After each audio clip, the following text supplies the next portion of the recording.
Okay, so editing Crown Fiend. Yeah, sorry about taking down the Batman video, but audio decided to kind of fuck up. So, gonna have to take it down, and this is the re-uploaded version. Sorry again, but hey, these things happen. Alright guys, editing Crown here real quick. Just gonna give you a fair heads up about this video. Yeah, I might stutter a lot at the later parts of this video just because of how tired I was recording this. But it's something that I actually wanted to do, so yeah, just a fair heads up. Also, what you're seeing on screen right now is going to be the next What If movie. So I hope you guys will get ready for that. As always, editing Crown, out. Alright guys, how we doing today? I'm the Crown Fiend, and we're back at it with another What If movie. So, today we're doing What If Deku was the Batman? And I gotta go ahead and address some things right here now. This is not going to be the Bruce Wayne incarnation of the Batman. We are going with the Kurt Langstrom version from the animated movie Justice League Gods and Monsters.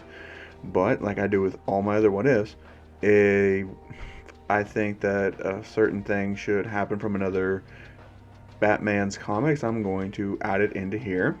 Same thing with animated TV shows, so on and so forth. And I will be sprinkling in villains that the Kurt Langstrom Batman didn't do anything against or never confronted. Stuff like that, but it'll be different characters. So, yeah. I've already thought about this for a while, and I'm just can't wait to get started.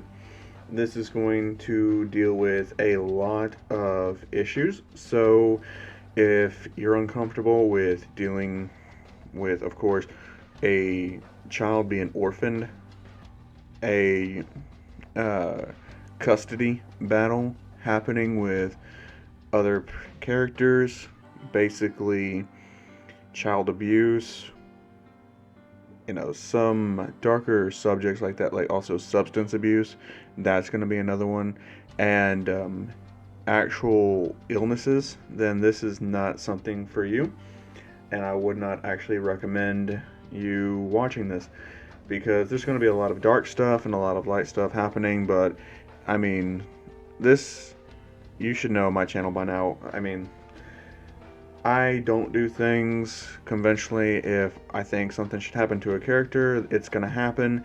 Even the main character is not safe from being killed off. Like, I've done that in a few what ifs, so really just don't expect anything and don't think that any character is safe. So, yeah. Anyways, I hope you guys are going to enjoy this video. As always, if you are, I would appreciate if you guys would leave a like, comment, subscribe. And, yeah, there might be some 18 plus scenes, there might not, who knows. But, yeah, let's get into this right now. So, where we're going to pick this story up is actually way back before Deku's being born. So, Inko is dating this man named Hisashi Midoriya, as Hisashi is a scientist, one whose actually main field is genetics. But he's not the leading scientist. He's actually the number 5 scientist in that field. He's the 5th ranked. So, pretty much that's going on. They're dating, and Hisashi falls in love with Inko, as Inko, she also falls for Hisashi, and they get married. But Inko's health is starting to deteriorate slowly. And Hisashi notices, but Inko tells him that it's fine. Don't worry about it, focus on your research. Which, he's doing research with vampire bats. As, time goes on, Inko gets pregnant. And during the pregnancy, she's getting worse and worse, and the doctors say that if she gets any worse, they'd have to consider doing an abortion to save her life. As Hisashi just feels torn, his heart's being shattered, and Inko says that she's never going to actually consider having an abortion. She's just always going to carry on and soldier on no matter what happens. This child is growing, it has a heart, and she says that this child deserves to be born. And keep in mind, she's like 4 months along, so abortion's really not looking that likely as time goes on. As Inko is just drowning herself in medication to stabilize herself, and Hisashi's working himself day in and day out to try and find a cure, and he thinks that vampire bat cells have the answer to cure that genetic disease. As Inko's time is growing shorter and shorter, as Deku is growing more and more inside of her stomach, Hisashi just can't find the right binding agent to actually, succeed with a formula that would cure Inko. As Deku's about to be born, as basically Inko is at home all by herself. Hisashi's at work in the lab. He hasn't come home in about 3 days. And literally, she's about to take a step outside to go to the hospital because she doesn't feel right at all. And Mitsuki's not picking up, as Mitsuki is Inko's long-time friend. They went all the way from elementary school all the way up through high school together. And pretty much, Inko just collapses right there onto the floor as her water breaks. And she's going into labor, but there's nobody there to help her. As Hisashi thinks it's time for him to go home, he needs to get a change of clothes, and Inko's not answering the phone, and that's worrying. So he gets in his car and drives home, not really speeding, but driving a little bit faster than he normally would. And by the time he gets to his house and he opens up the door, he sees Inko on the ground with a little baby crawling around on the floor with its umbilical cord wrapped around its arm, as the baby's just trying to pull it free, as Inko's not moving a muscle. As Hisashi immediately calls 911 and picks up Deku, unwrapping him and holding him there until the paramedics arrive.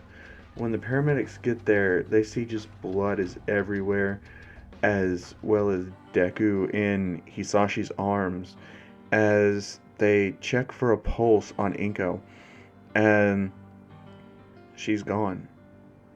As they take her body to the morgue, as they say that Hisashi should take Deku to the hospital, and pretty much Hisashi does, as he wants to make sure his son survives at least.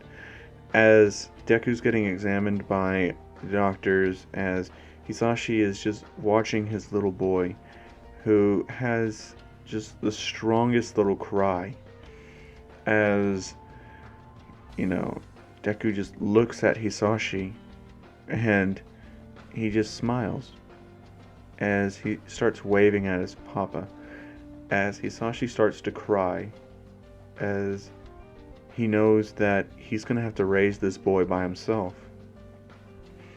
And pretty much they come back with the results of the autopsy on Inko's body, and they tell Hisashi that pretty much Inko died from her genetic disease while giving birth. And Deku is just in Hisashi's arms as he's feeding Deku, as he's crying, as they say that they need to test the child every year on the year to make sure he doesn't contract the same genetic disease that his mother did, considering it could have been passed down to him. As pretty much Hisashi would look after Deku very carefully, as he would teach him to really defend himself, but to be careful and not push himself too far. as Deku would grow up with a very different personality. He wouldn't be this really kind kid that looks up to heroes all the time. While he would still watch heroes on TV, he wouldn't really be able to idolize them, as Hisashi would turn off the TV and would honestly just check Deku all over to make sure he was fine. So Deku doesn't develop that whole admiration for All Might at all, as Hisashi really doesn't allow Deku to watch heroes all that much. And the only heroes that he's ever really seen on TV would be like Uwambi or some of the people like Endeavor, because All Might really wouldn't be able to be on TV all that much, and since Deku wouldn't have a computer yet, he wouldn't be able to look up clips of All Might. So those would be pretty much the only two heroes he would actually see, as Deku would honestly start to have a bit of admiration for Endeavor, as that's the only hero he's been able to see acting any type of heroically, as Deku's, kind of dull personality at this point, because he doesn't really smile a whole lot. He actually never smiles.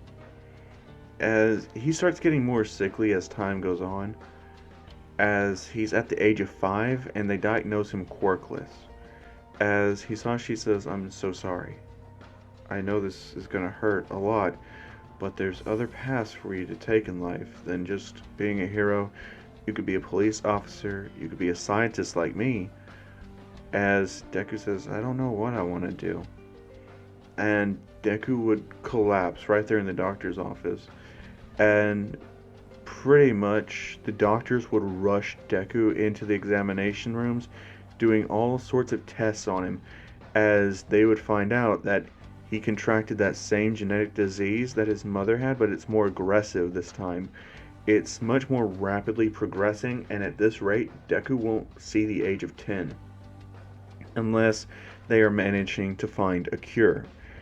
And at this time, there would be a famous scientist and researcher by the name of David Shield who would enter Japan, as he would be trying to find people that would really fund his nanomachine projects that he's doing.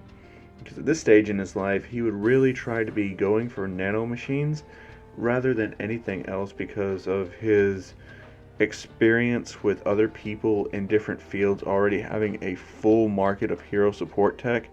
David would shift from hero support to nanomachines to help build all the wreckage that heroes like All Might would accidentally cause.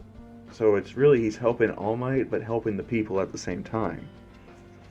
As he would bump into Hisashi Midoriya at the hospital, because he was trying to see if it had any medical applications that they could use nanomachines for.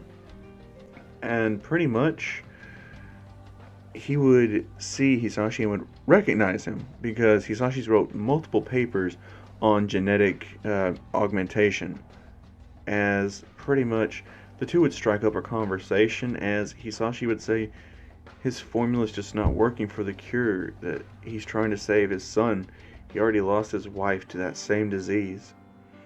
As this is when David would actually feel for him, still having a wife, and this time, because Melissa, I'm going to say she's the same age as Deku in this.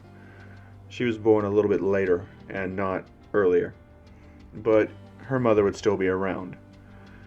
As pretty much he would tell Hisashi that he'll help him, that he's been working on something that might be able to act as a binding agent and have the cells hold together. So Hisashi agrees. Anything to save Izuku. Which, yes, Deku's name would still be Izuku, as that would be the name that Inko picked out before she died. It's kind of like her last gift to Deku, as pretty much Deku would be taken to Eye Island with Hisashi and David Shield, as David would introduce the nanomachines and tell him that it's 100% safe, that the nanomachines will become part of the organic material inside of Deku's body which will eventually just stabilize him and not have any negative side effects whatsoever. So they start to work on it as they start doing test after test. Meanwhile, Deku keeps getting worse and worse as he starts coughing more and more, as Melissa is his only friend, and she starts to comfort him and start to tell him about All Might, as she says that her uncle is actually pretty cool, as All Might would actually stop by to see David a few times and would meet Deku, and he would notice a dying child right away, as All Might would have tears coming to his eyes, but he would wipe them away before Deku could see, as he would put on a smile and say, "It's alright. You'll live a long life, son. I'll make sure of it." And Deku says, "What can a pro hero do to save me?" As All Might says, "I'm a pro hero that can beat anything, even genetic diseases." As Deku would think that's so cool, as All Might would enter the lab, leaving Melissa to take care of Deku, as Melissa would know that All Might just lied to Deku, but she knows he did it for the right reason. This is when Melissa's mother would start, watching after Deku as well, as she would become a second mother figure to Deku since he never knew his own mother. So, to him, that's the only mother he ever knew. And they would have a close bond, the three of them, as Deku would actually just be smiling as he would finally be able to watch the hero tapes of All Might, as he would say that Endeavor's pretty cool, but All Might's just the best. As Melissa would say, "Isn't he though?"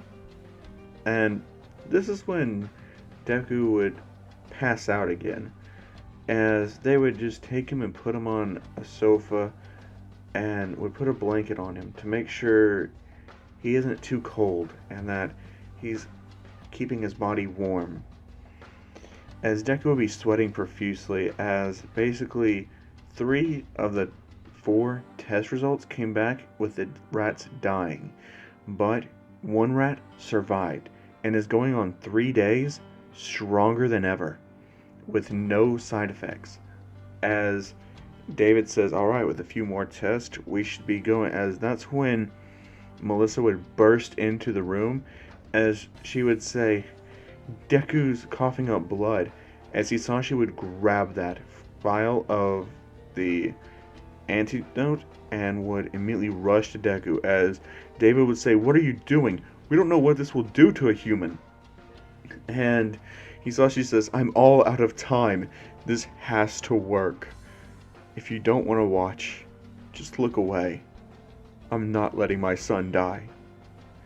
As he would inject Deku, kind of. He would only get the needle in, but he wouldn't be able to push it all the way in. As David says, "Well, if you're gonna do it, then quit shaking." As he would grab the vial and fully inject Deku with it. As he would say, "Let's hope your son doesn't die on us." As Hisashi would be right there watching Deku, holding him in his arms, as Deku would start to sweat profusely, but he wouldn't be coughing.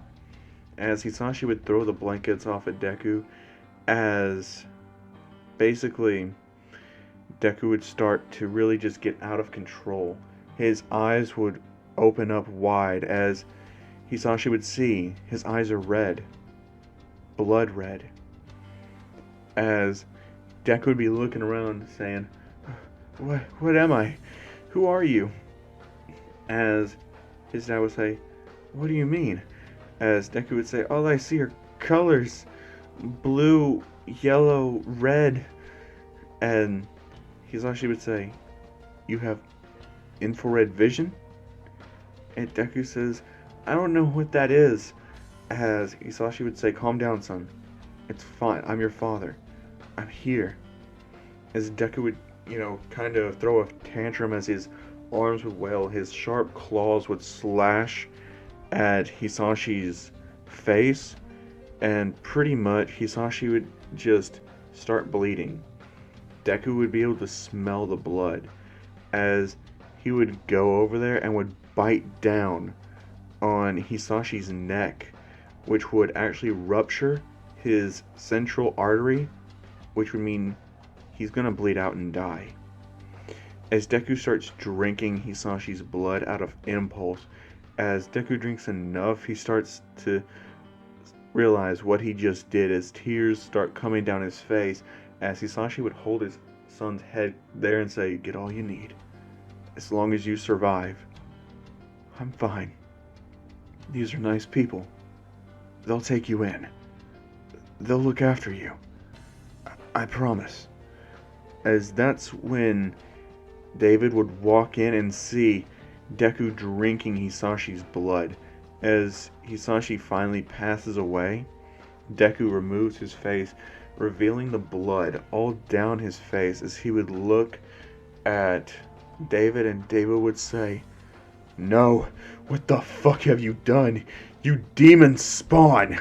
As he would call for security, as all of the guards would be there with their guns trained at Deku. Melissa would run out and say, "Stop! Don't kill him! He didn't mean to!" As they would start to open fire. As David would say, "Not my daughter!" As that's when Melissa's mother would run in there, taking every bullet, as Deku would rush out the window, breaking the glass, and would free fall, before realizing he's not falling anymore, but he's not touching the ground. He's floating in midair, as Deku would just use his instincts to guide himself onto the ground and would run as fast as he could, getting away.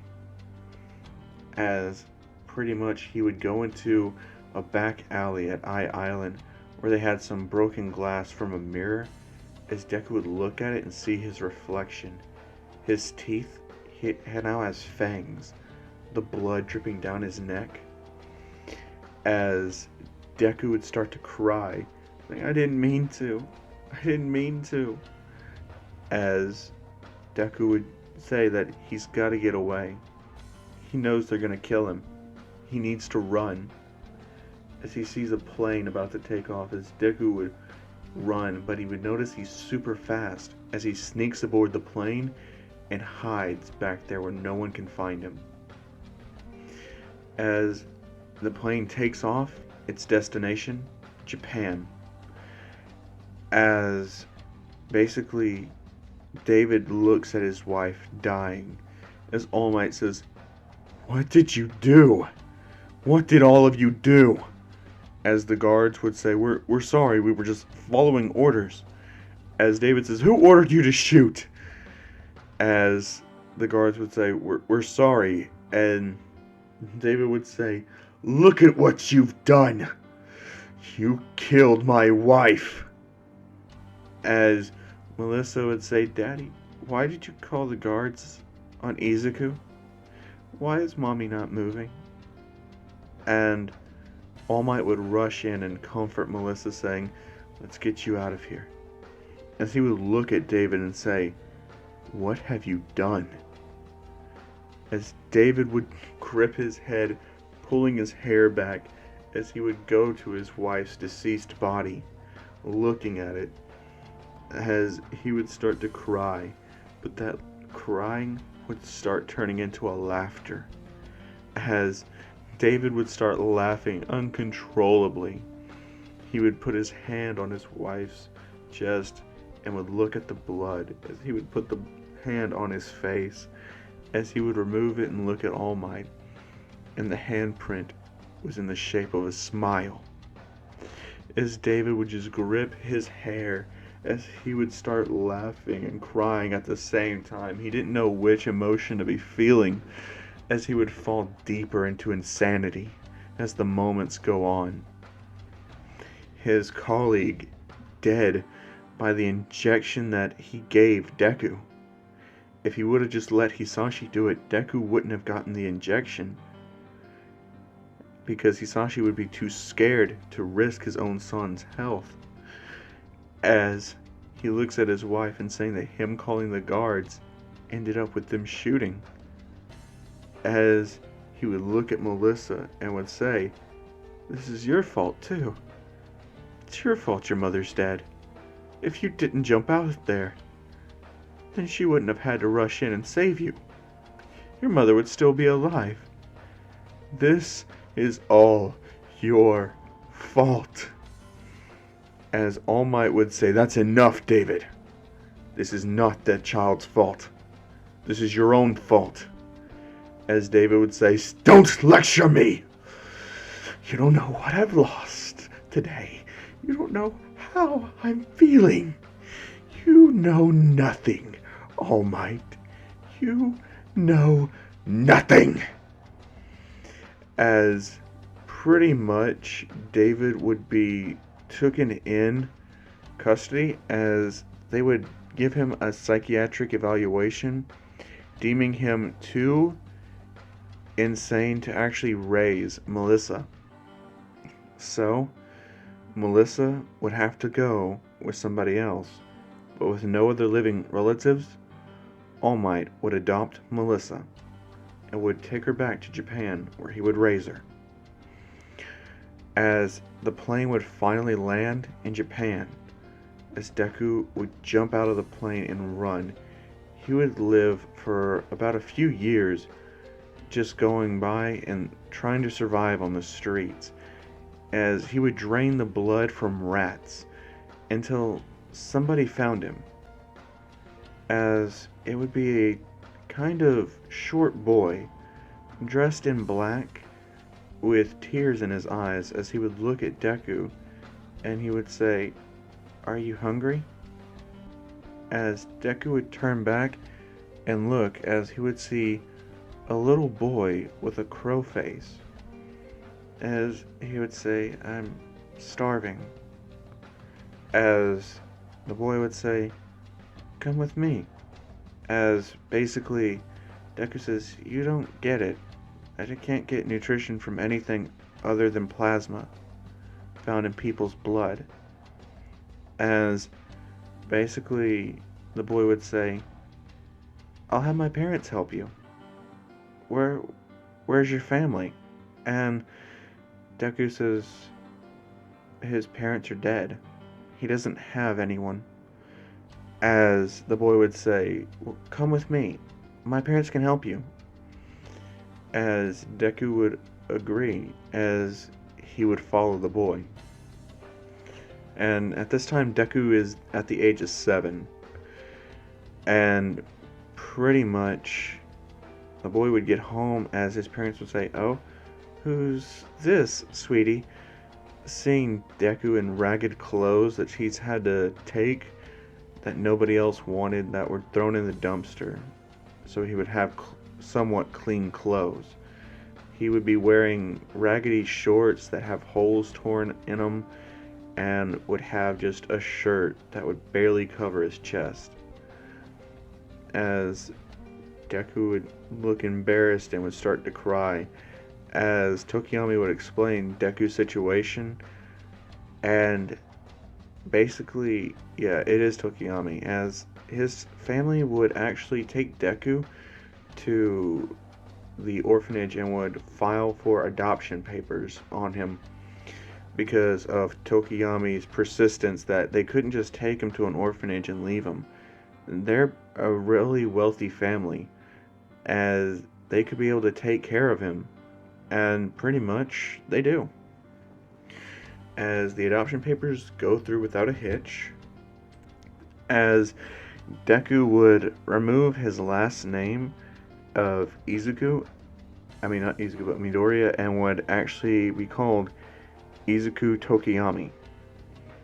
As pretty much him and Tokiyami would end up becoming the best of friends, and so that people wouldn't really see Deku opening a pack of blood to eat at lunch, they would buy blood from a blood bank and would fill it up in Deku's thermos, until Deku would be able to find a suitable replacement.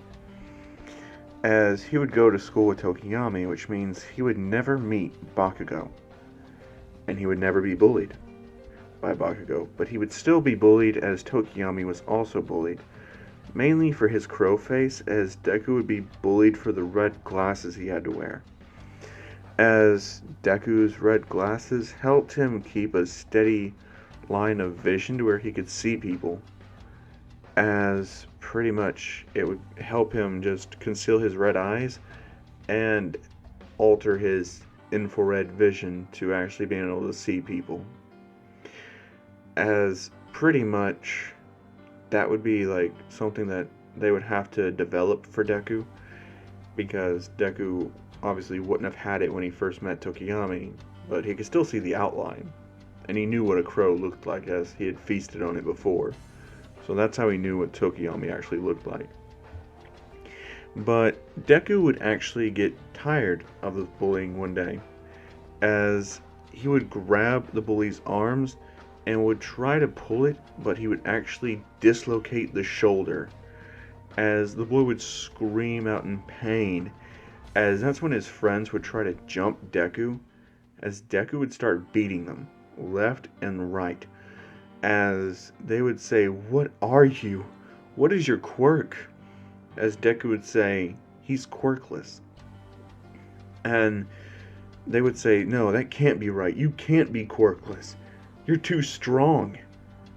And Deku says, "And I'm hungry." As he would show them his fangs, as they would run from Deku.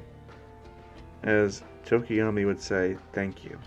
And Deku would say, "No problem." As the years would go by, Deku would become more aggressive, but a reserved person. He really wouldn't like socializing with anyone whatsoever, as he would have known the harshness of living on the streets and going from place to place, but he would also know the kindness of a young boy who convinced his family to adopt him, and the parents that actually treated him and loved him just the same as they did Tokiyami. As Deku would honestly help Tokiyami have a lot more confidence and control with his quirk as well, as Tokiyami would also help Deku, open up to people more. But Tokiyami would be the only one Deku would actually do this with.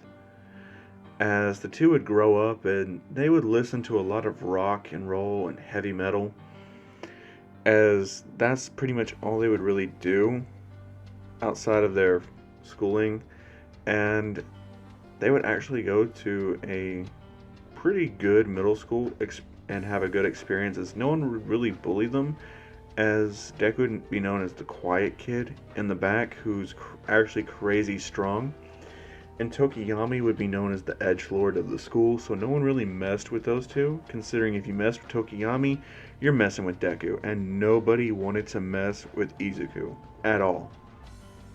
As pretty much the end of the school year came, as the teacher would ask what they all wanted to do, as he would go through their papers, and that's when he would actually get to Tokiyami's, as he would say, "Oh, you want to go to UA?" As he would flip the paper and say, "Oh, Izuku, you want to go to UA as well?" As Deku says, "Yeah, I want to protect my brother." As Tokiyami says, "You want to be a hero too, don't you?" And Deku says, "Yeah, I do. I want to save people, and I want to make sure criminals get what they deserve." And at this time, the teacher would really see that serious look on Deku's face. He couldn't see his eyes because of his glasses, which had a medical excuse for him, but he would really just know that Deku had this darkness inside of him, something that he's never seen, not even in grown adults, not even in hardened criminals. As he would wonder, how did this boy get this darkness? As Deku would say that it looks like he's shocked that he's studying him, wondering what could have happened to him. And basically the teacher says, "Sorry, but yes, you're correct." And Deku says, "It's simple. Life threw me to the abyss, and I stared into the darkness. As the darkness stared back at me, it blinked and I saw what lied beneath the darkness. A hell that needs to be eradicated. That is what I saw. And basically the teacher would say, what's the hell? As Deku would say, evil. People who abuse. People who think that it's right to take from others. People who want to kill anyone who gets in their way. It's not something that should happen. In jail, I think that's letting them off too easy. Villains should be killed. Executed. As the teacher says, if you're going to UA, you're going to have to learn that not all villains are irredeemable. And Deku says, you act like everything's black and white. And you try to smear all these shades of gray all over as well. But you're wrong. Everything is shades of red. As teacher says, shades of red? And Deku would say yes. For the blood that's spilled along the way. As the teacher would say, and what are you going to do? And Deku says, I'll be the vengeance that everyone needs. I will be the vengeful spirit in the night that will make criminals so afraid to show themselves that all crime will cease or all criminals will die.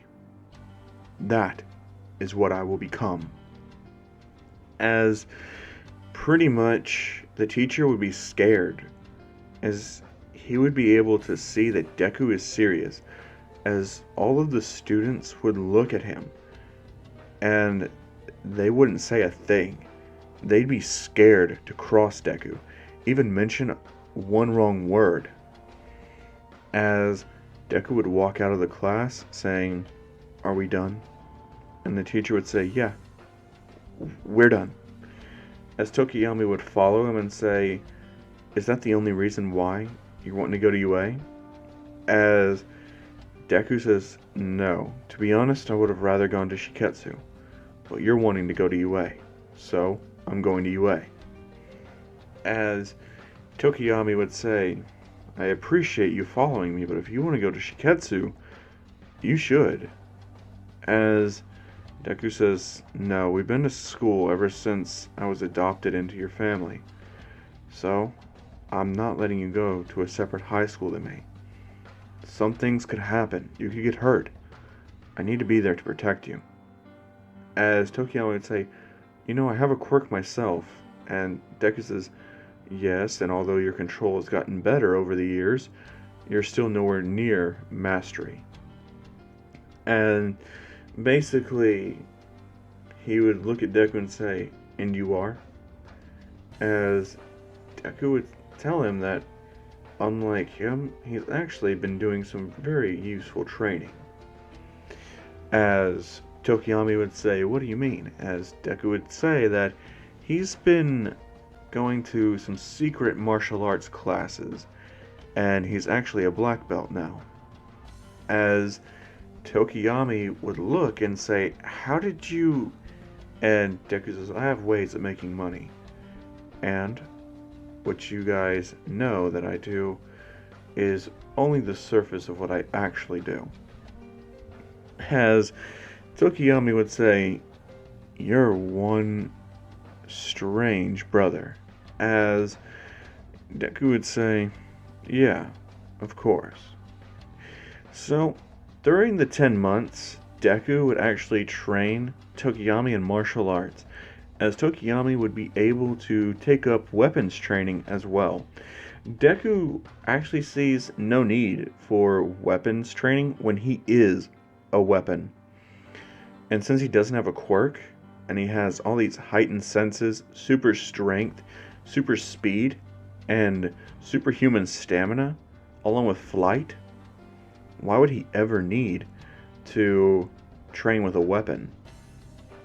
So, He leaves the weapons training to Tokiyami to focus more on different forms of martial arts. He takes up wrestling, he takes up boxing, and MMA as he starts to get a good grip on how to position himself with forcing people down, and he would also learn the art of mismatch, which would mean never matching your opponent's intent. So this Deku would actually be very well trained in combat, as he would also read the book called The Art of War, as he would learn battle strategies from it time in and time out, as he would also read battle reports from generals all over the world, as he would become very strategic minded in these 10 months as well. And Tokiyami would actually get his mode where he lets Dark Shadow engulf him a lot sooner because of Deku's help. So, Tokiyami and Deku would be ready for the entrance exams, as they would be marching their way down there, as Deku doesn't want to start flying, of course, because he doesn't want to draw any heroes' attention. He would get there, as they would be in the back. They're not real go-getters, as there's more people in the front. They decide to stay at the back of the class. So they would get in there and take their written portions, as pretty much Deku and Tokiyami would pass it no problem. They study together, they train together, so of course they're both passing with the hundreds because of Deku's intellect being really high, as Tokiyami would actually be a lot smarter in this and a lot more strategic thanks to Deku.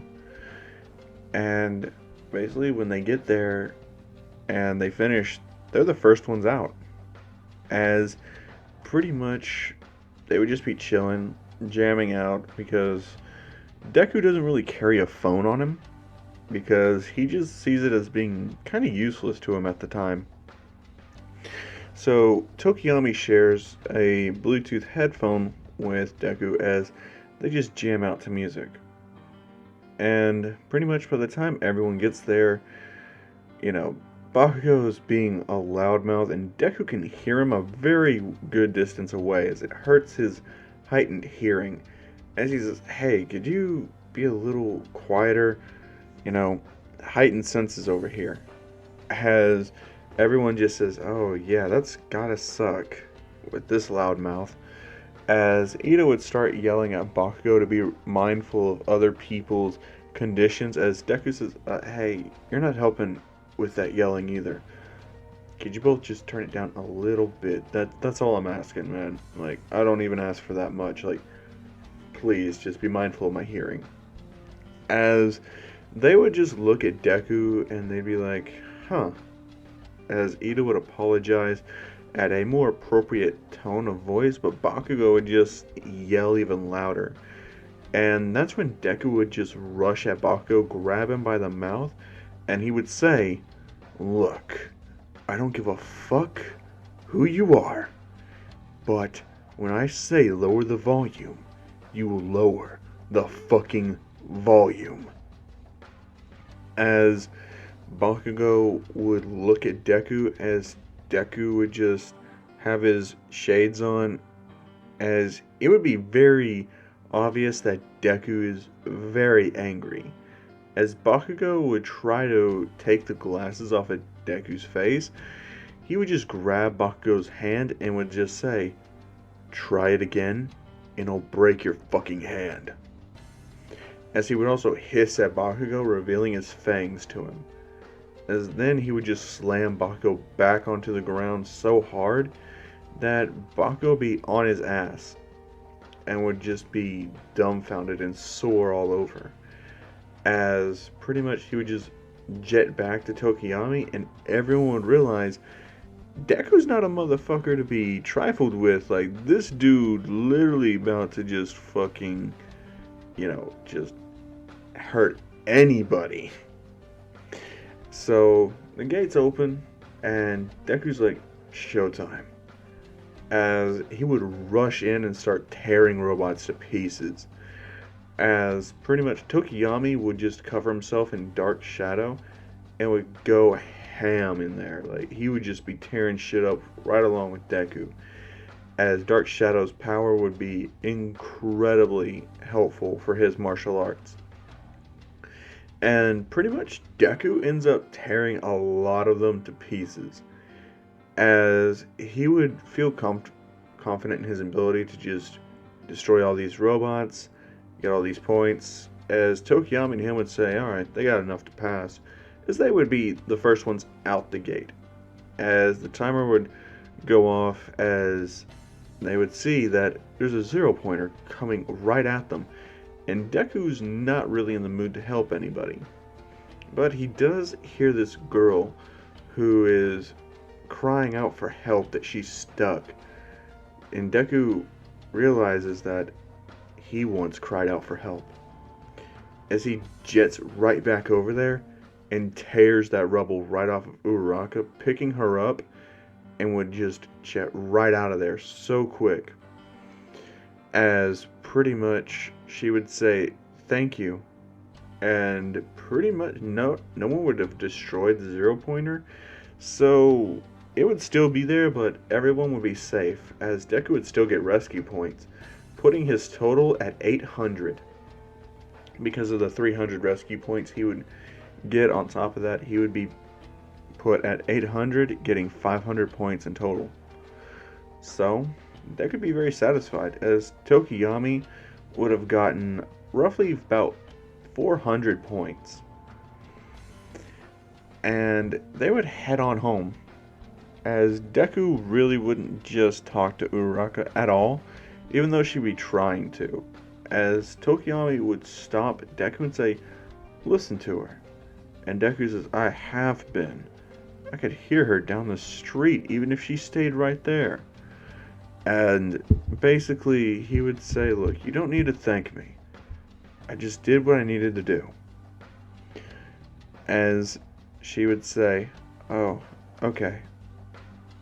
And pretty much, Deku and Tokiyami would head on home, as pretty much Tokiyami would be trying to figure out what should his hero outfit be, and what should his, hero name be as well. As Deku says, well, I'm pretty much already decided on mine, as he would show Tokiyami his outfit design, which would be the one on the thumbnail right there, the black and white one with the red eyes. Yeah, that would be Deku's hero outfit.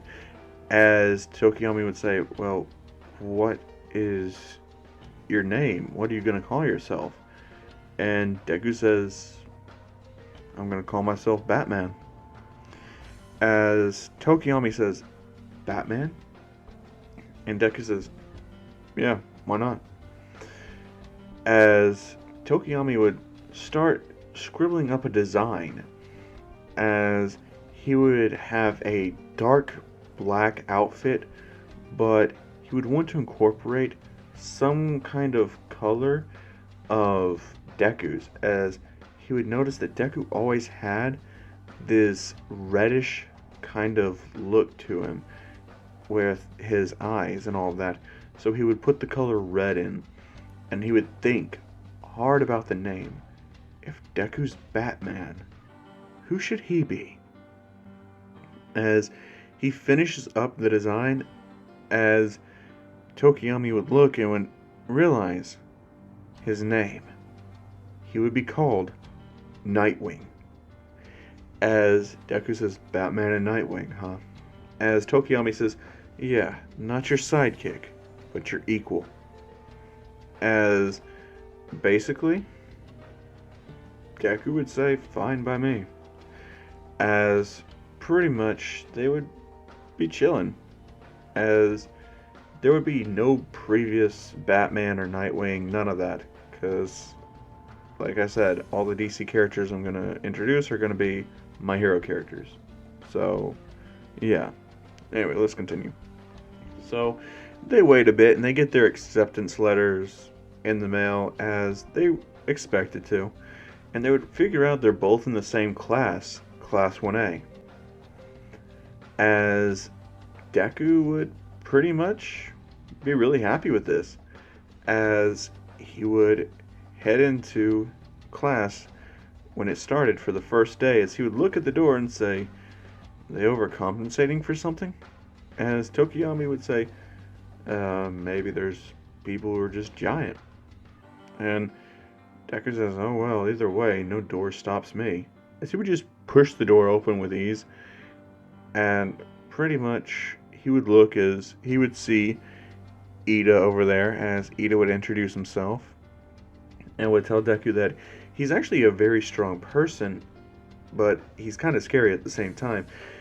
Deku would say, "Nice to meet you too, whatever," as he would just go back to the back of the class. So, Tokiyami would follow and would say, "His name is Tokiyami, it's nice to meet him," and to please pardon his brother. As Ida would say, "Oh, it's fine, your brother must not be the sociable type."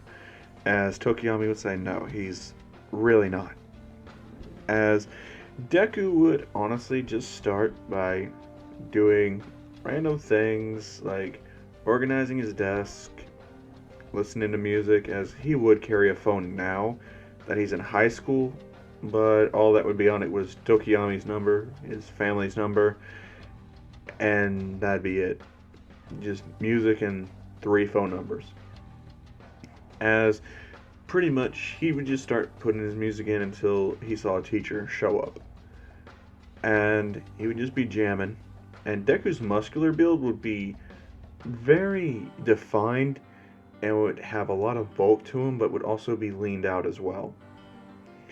So that's what Deku's looking like. As Tokiyami, he would actually have a more lean body that would be more ripped than anything, as he would have done more gymnastics than Deku would need to. So Tokiyami has more of an gymnast type build, as pretty much they would be the complete and total opposites of each other. Deku, the dark and brooding one. Tokiyami, the one who's little bit silent but friendly once you start talking to him. As no one would really approach Deku, but everyone would start approaching Tokiyami to introduce themselves. Deku wouldn't care, because even with his music in, he can still hear them, because of heightened senses and all that. But pretty much Aizawa would stand up as Deku would take his music out, and Aizawa would say that if you're here to make friends, leave now. I ain't got the time to babysit you guys. I only have so much time to turn you guys into heroes. And, well, we're going to get started today with quirk assessments. As Deku would actually raise his hand and would say, "I'm quirkless. How are you going to assess me?" As basically, Aizawa would say, "That's a good point. But if you're quirkless, what are you here for?" As Deku says, "I'm not powerless, but I don't have a quirk." As Aizawa's like, "What? What happened to you?" As Deku says, "I don't want to talk about that. Just, how are you going to score me?" As Aizawa would realize that this kid's probably been through a lot. So he would tell Deku just to do his best and try to get a hero record. As Deku would say, "Very well." And he would tell them all to go out there and get changed. As basically Deku would get changed, and Kirishima would want to make a remark about his body, but instead he would make a remark about Tokiyami being so lean and cut, as Tokiyami would say that it's only helped to his brother Izuku that he was able to reach this point, as he would point at Deku. As, Kirishima would say, "Oh, wow, you guys really are the complete opposite. You're really built but have a leaned out body, but your brother's more acrobatic and lean and cut." As Deku would say, he prefers his physical strength, and especially with his powers, flexibility is not really needed. As pretty much Kirishima would just say, "Oh, okay." As Deku would be changed is he would see Mineta trying to, peep on the girls, as he would grab Mineta by the face, as he would say, "Look here, you little shit. Try to peep on them again, and I'll suck your blood." As Mineta's like, huh? As Deku would show off his fangs, and everyone would be like, wait a minute, what? As Tokiyami would explain, Deku has to fix himself a batch of fake plasma every day in order to get the nutrition his body requires. As everyone's just like, wait a minute, so you just drink blood like a vampire? As Mineta starts to just go pale, but Mineta realizes Deku's skin is cold to the touch. As Deku would say, "I look like a vampire, don't I?" Because his skin complexion would be really pale, almost like he's undead, but he would still very much be alive, as he would still have a heartbeat and a pulse, so he would still be considered a normal human, just with a few abnormalities from, his serum injection from the vampire bats. As pretty much Deku would just slam him back on the ground and would walk out. As Tokiyami would say, "You guys really shouldn't do that. You don't want to see him when he's pissed off." As Tokiyami would explain Deku's power set to them. And even Bakugo would have to admit that that's impressive. As pretty much Deku would just be chilling outside waiting for everyone, as Aizawa would take this opportunity to have a one-to-one talk with Deku, as he would say, "Hey, look, I don't know what happened in your past, but if you ever need someone to talk to, I'm here." As Deku would say he appreciates it, but he doesn't think Aizawa could ever understand what he's had to go through.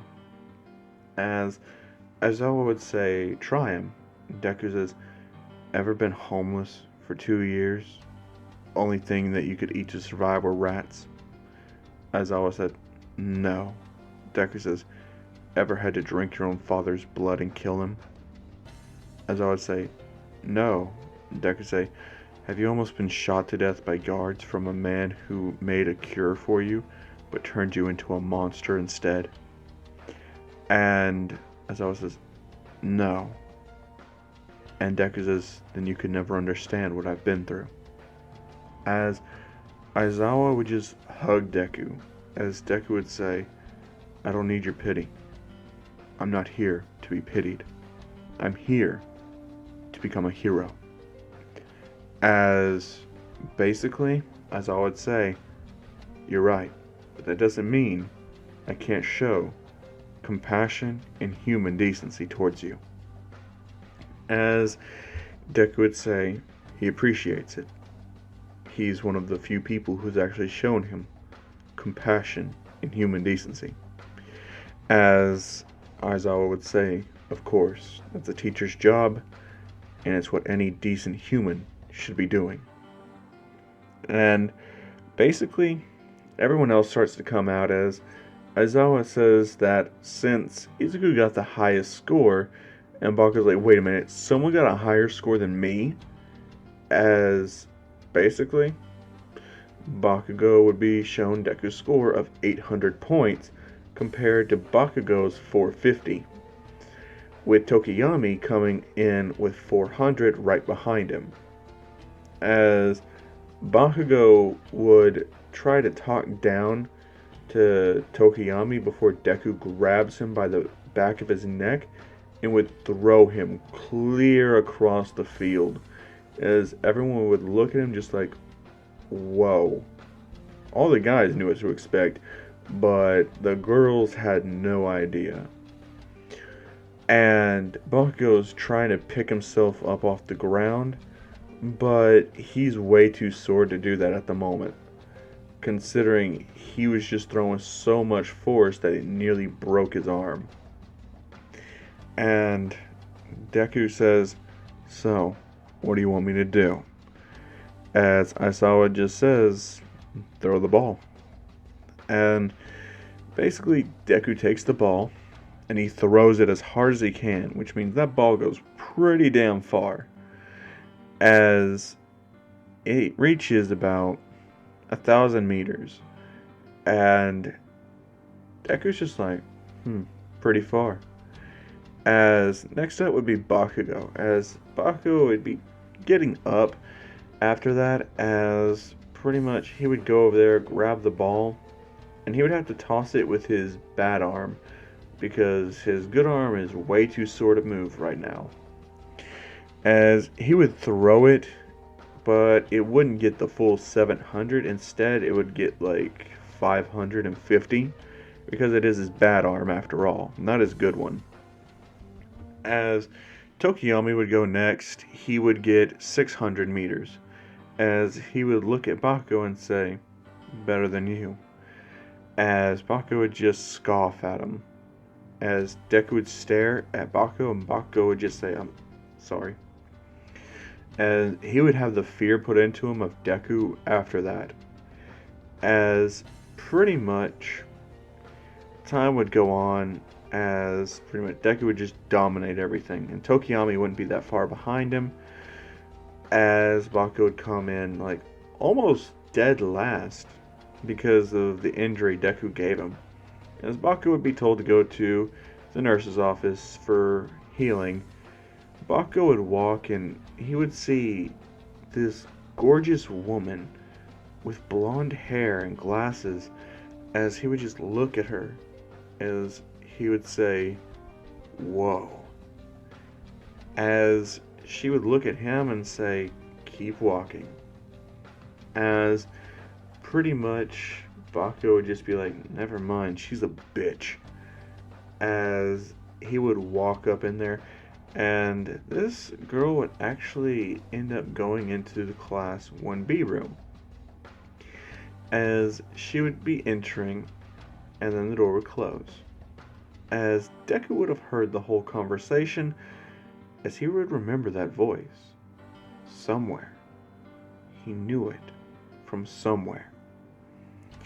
As he would pretty much just be chilling outside the gate waiting for Tokiyami, but he would see the girl, as the girl would look at him and would instantly say, I'm sorry, but you remind me of someone that I used to know.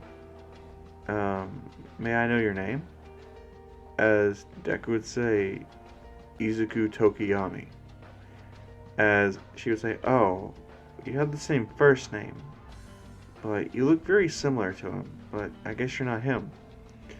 As Deku asked, "May I know the name of the person you're looking for?" As she said, "Oh, his name was Izuku Midoriya."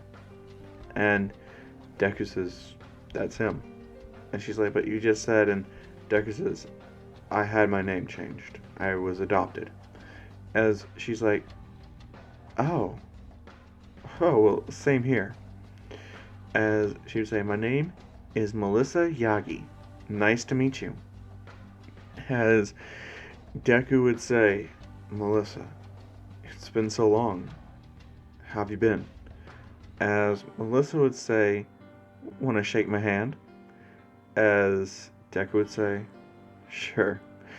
So he would shake her hand, as he would realize the grip strength on her is amazing. As he's like, "That's insane. How did you get so strong? You're even overdoing my strength." As she says, "Oh, turns out I'm half Amazonian." And Deku's just like, "What?" And she says, "Yeah, my mother was an Amazon from the Mascara." And Deku's like, "You're insane, right? You're kidding?" And she says, "No, I'm telling you the truth. I'm actually going by the hero name Wonder Woman. Well, I will be. Hopefully." if it's not taken. As Deku's like, huh, Wonder Woman. Well, it definitely fits you. As she would say, do you want to go somewhere and catch up? As that's when Tokiyami would say, yes, he does. Do me the favor and actually get this dark and gloomy guy somewhere to actually brighten him up a bit. As Deku would look at Tokiyami and say, but I need to walk you home, and Tokiyami says that he's not his boyfriend or anything, so you don't have to walk me home, bro. As Deku would say, gosh, you always make it weird, don't you, Tokiyami? As Tokiyami would just say, hey, if you guys hit it off and start dating, that'd be great. As Deku would actually kind of blush at that, and Tokiyami just says, oh, so you do have feelings for her. As Melissa's like, huh? As Deku's like, shut up, get out of here. As Tokiyami just laughs and says, I'll be waiting for you at home, lover boy. As pretty much Deku would just say, damn it. As Melissa would say, let's go somewhere to eat. As Deku would say, yeah, let's go ahead and do that. As pretty much they would head to just someplace, and Deku would be sitting there as he'd be looking around and saying, you know, it's been a while since he's actually come to a restaurant, but he can't actually eat anything from here.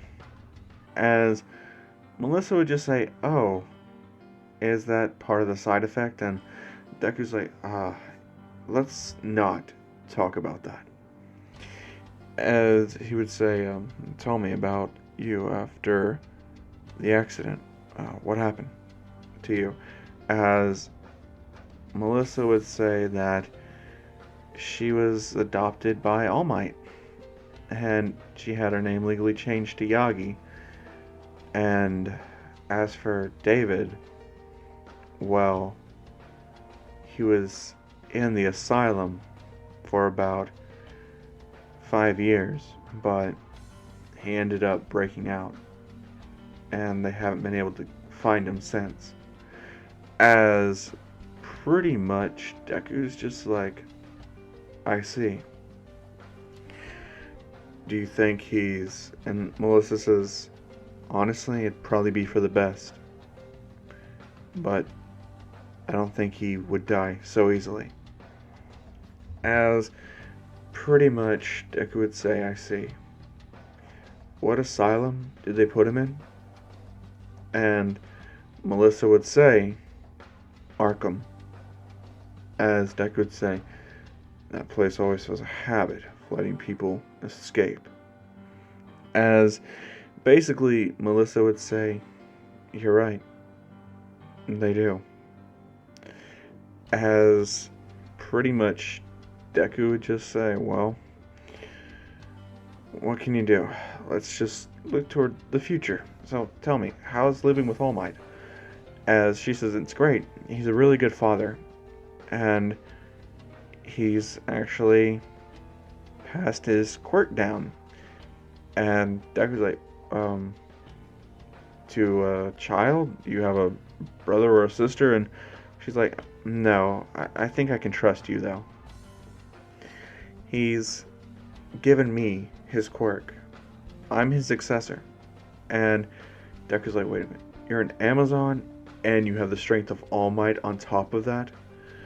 Gosh, damn, you're gonna be one tough. And he's like, wait a minute, how are you not in Class 1A? And she said that she specifically asked to be in 1B because, well, she heard that the teacher of Class 1A can expel people without any reason at all. And she says that she didn't want to risk getting expelled. And Deku's like, yeah, I got you. He's actually not a bad guy. You would have done amazing in Class 1A. As she says, well, I could transfer over at any time. If they see that one person's lagging behind. They said they would transfer me over. And Deku's like, well, there's one person I know that's lagging behind. And she says, oh, who's that? As Deku says, his name's Mineta. Dude's a complete and total pervert. People like him wanting to be heroes just to be popular with the ladies makes me sick. Fakers, that's all they are. Not anything true or noble. All they want to do is add more problems to the world. Or just get fame, fortune. Who cares about that? I want to make criminals pay. I want to make sure no one has to go through what I did. And Melissa says, we've talked a lot about me, but let's talk about you. Specifically, the years that you were homeless. Deku says, there's a lot of things I saw in those 2 years. Things that made me see the world in a new light. Not in any sort of black or white or even a shade of gray, but a shade of red. The world's full of blood, and more blood just keeps getting spilled on top of it. I had a friend once. It was a homeless man. He actually taught me a lot of things. How to get by. How to, well, stay off the radar. I learned a lot about being stealthy from him. But one day, he was begging this drug dealer for a fix. And the drug dealer told him that if he doesn't have the cash, what can he offer up for drugs? As that's when the old man tried to say that he'd give me to them. As the old man just wanted the fix. There was nothing else he was thinking about. As I fought back, they used their quirks. And with me being as fast as I am, I of course dodged them all. The old man, not so lucky, as he was popping up heroin, he would get hit with an electric quirk, a flame quirk, and even an ice quirk. He would die right then and there. And that's when I realized criminals are in all shapes and sizes. They make victims of people who are just trying to get by. They prey on the weak and the helpless. They get people addicted to things, and then they use it against them. It's a manipulation tactic. Something that a lot of people can't fight back against. I'm not trying to justify that old man's actions. He was a criminal too at the very end, trying to sell off a child just to get a fix. I hate that I know there's a lot more people out there that do that. It's what I'm trying to stop. I don't want to be a hero standing out there as a golden shimmering beacon of peace and hope to people. I want to be the hope for people in the darkness who are living in an abyss of hell. I want them to see me and know that there is vengeance out there striking into the hearts of each and every one of them. As Melissa would say, is that all that happened? And Deku says, no. There was more. One night I was trying to find a place to get in out of the rain. An abandoned warehouse, I thought. Nothing could go wrong there. Little did I know that there was his father, as he was beating his child, as he would unfasten his belt and unzip his pants. I knew what was about to happen. The little girl knew. She would scream, I was the only one there. So, I fought the man. I kept her from getting raped. And I took his belt. I flew him up into the air. I wrapped it around the ceiling. And I watched him choke on his last breath as he died. I don't want people to be hurt. I've already told you why I'm trying to become a hero, and I'm not going to repeat it. But there's a lot of things in this world that you don't see. People who are blessed to live in the sunlight, they'll never see what happens in the dark. I'm not going to try to tell you that you shouldn't become a shining beacon, because you're perfect for it. You're perfect to become the next #1 hero. But that's not what I'm trying to be. As Deku would get up and say, "It's been fun catching up, but this is as far down memory lane that I care to go. I'll see you at school tomorrow." As Melissa would say, "Can I get your number?"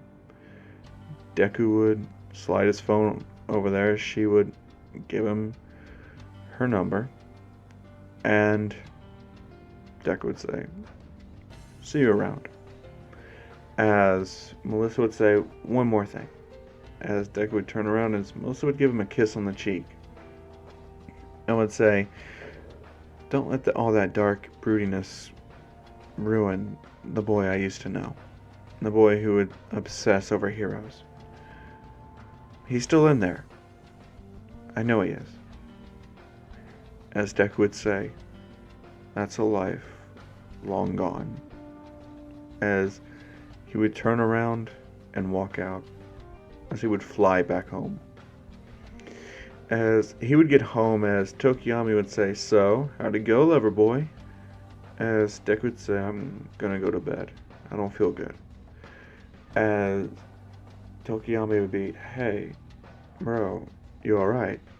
As Deku would say, "Just a lot of memories coming back today. Not things I want to remember. I'm going to bed." As he would go onto the bed and would just lay there. As he would fall asleep. But even in sleep, he couldn't escape. As he would keep seeing the image of his father holding him down onto his artery, draining the blood from his father's neck, hearing his words, "Get all you need, my son. As long as you survive, I'll be fine."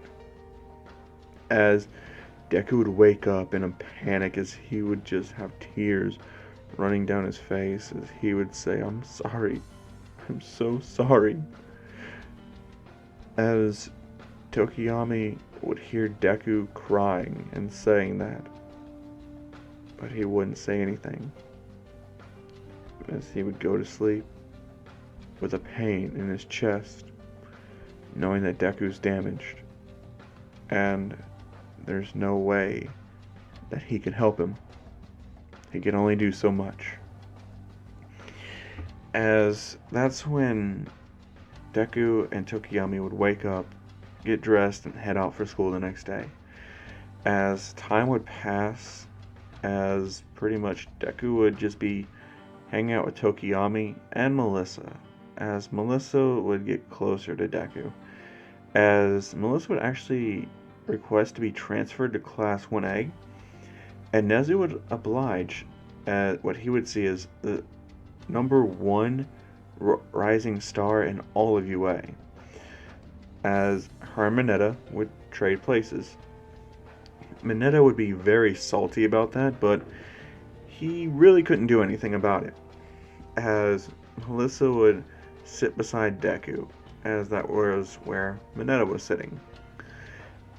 As she would scoot closer, as everyone would notice, and she would smile only at Deku real brightly, as everyone would see Deku do a little smirk back at her before the smile would dissipate. as everyone would kind of suggest that they were a thing or they had something going on. As for Tokiyami, he was actually talking to somebody. Somebody with pink hair and pink skin. As she would actually ask Tokiyami out on a date, and Tokiyami would accept, as he would tell Deku that he has a date, so he won't be coming back home until later. So Deku says okay. As Melissa would have to go because her and All Might are going to have a father-daughter night, as Deku would see this as the perfect opportunity to try something. As Deku would go back home, but he would head down to the basement where he was secretly having his own little workout station. Not letting Tokiyami know because, of course, Tokiyami would cancel all his things just to work out with Deku, but Deku decided it was time for him to work on his flexibility. So he would start rigorous, training in gymnastics. But he would actually get a pretty good workout in. And he would realize that, well, he needs a new phone charger because his phone charger got snapped in the middle of the night last night, and his phone's pretty much dead. So he has to go to a convenience store. And on his way to a convenience store, he actually hears a lot of noise coming from a back alley, as he would decide to fly up to the roof and look down into the alley to see what's going on. As he flies up to the roof and gets on the top of it, as he's looking down, as he would see this woman being beaten down by a group of guys who really just aren't giving her any time to breathe. They're kicking her, they're beating her, they're ripping off her clothes, as one guy pulls her hair and raises her head up just waist high. Deku says, "This ends now." As he would fly down there, as people would see him, as they would be like, "Oh shit, what is this guy?" As Deku would land square on one guy, breaking his body against the concrete, killing him. As Deku would take his hand and run it straight through another guy's chest. The other guy would try to run, but Deku would grab him and bite into his neck, drinking his blood. As the guy would fall to the ground dead. The woman who would be huddled up in a little ball, saying she's sorry, as Deku would help her up and would say, "Stand at the street corner and tell the police that you don't know who dealt with these criminals. I'll be watching you to make sure you say exactly that." As she says, "Yes, of course." As she would run over there and wait for the police. As Deku would see the police arrive, he would pay very close attention to what she was saying. As she would say that she closed her eyes due to the abuse from them, and when she opened her eyes again, they were dead. As the cops look and they see a massacre, as they see one guy having his body torn in half and his lower part of the body non-existent, just a paste on the fucking concrete. As they look at another guy, a hole torn in his chest, and the final one, fang marks with blood drained and no saliva either, so they can't even get any type of DNA to match it to their killer. As Deku would look, as he would see the blood on him, so he would fly off and go down to the docks to where there was plenty of water, as he would wash it off of him, making sure that there was no trace left. as he would head to the convenience store, buy his charger, and head home. As his parents would say, "What took you so long?" As Deku would just say, "There was an accident. 3 men were killed, and the woman that they were assaulting and about to sexually abuse doesn't know anything about it either. I was stopping by the convenience store that it happened to." And they said, "It happened in a store?" And Deku says, "Well, the alleyway behind the store."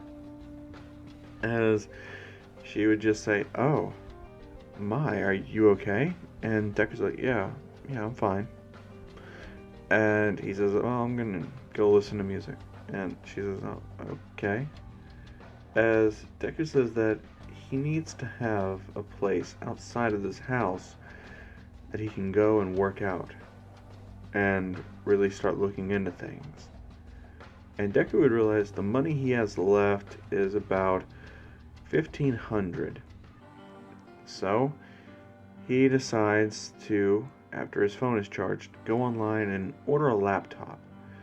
And he would buy a cheap one, as he would look for condemned places, as he would start setting everything up. But he would honestly break out the bottom floor and would turn it into kind of like a makeshift cave. And he makes sure it's in the condemned part of town where no one's allowed in, not even the construction crew, to tear down the place, as this place was slated as a natural disaster zone and it couldn't be salvaged. So no one would come looking for him here, if at all. So pretty much that's where Deku starts setting up his bat cave, as he would start looking through everything, and he would start pulling up databases and hacking into the police's files and downloading everything. Every criminal they have in the database, even suspected criminals. As pretty much that's when Deku would start looking for targets, as he would go to school throughout the day, but at the night he would deal out vigilante justice, as he's had enough of just standing on the sidelines. It was time to put the fear of the Batman into people. But now is the time for the Heroes vs. Villains event, as All Might would burst into the room, as he would say, "I am here to teach you how to become heroes." As basically Deku's like, "Yay." And All Might would recognize Deku right away from how Melissa described him, as he would tell everyone to gear up into their hero attires. Deku would don his Batman suit for the first time, as he would actually say that it feels a lot more comfortable than he thought. As people would see Tokiyami's outfit and would really admire it, as Tokiyami would also have 2 Eskrima sticks in the back that he would use for combat. As they would see Deku's outfit and say, nice. As pretty much Melissa would say, "So, that's the Batman, huh?" And basically everyone would look at Melissa's outfit, as she would have white pants on, a white top, and a white, metal face guard. Basically, if you look up what Wonder Woman looks like in Gods and Monsters, that's Melissa's outfit. As basically Deku would say, "Don't look too bad yourself." As she smiles and says, "Thanks." And pretty much everyone would just be like, "So, what's the teams, All Might?" As All Might would have explained this ahead of time, and he would say, "Well, I'll be deciding your teams by lottery," as he assigns everyone a number. And the actual first match is Deku and Melissa versus Bakugo and Tokiyami. And pretty much Deku's just like, oh, so it looks like we're working together.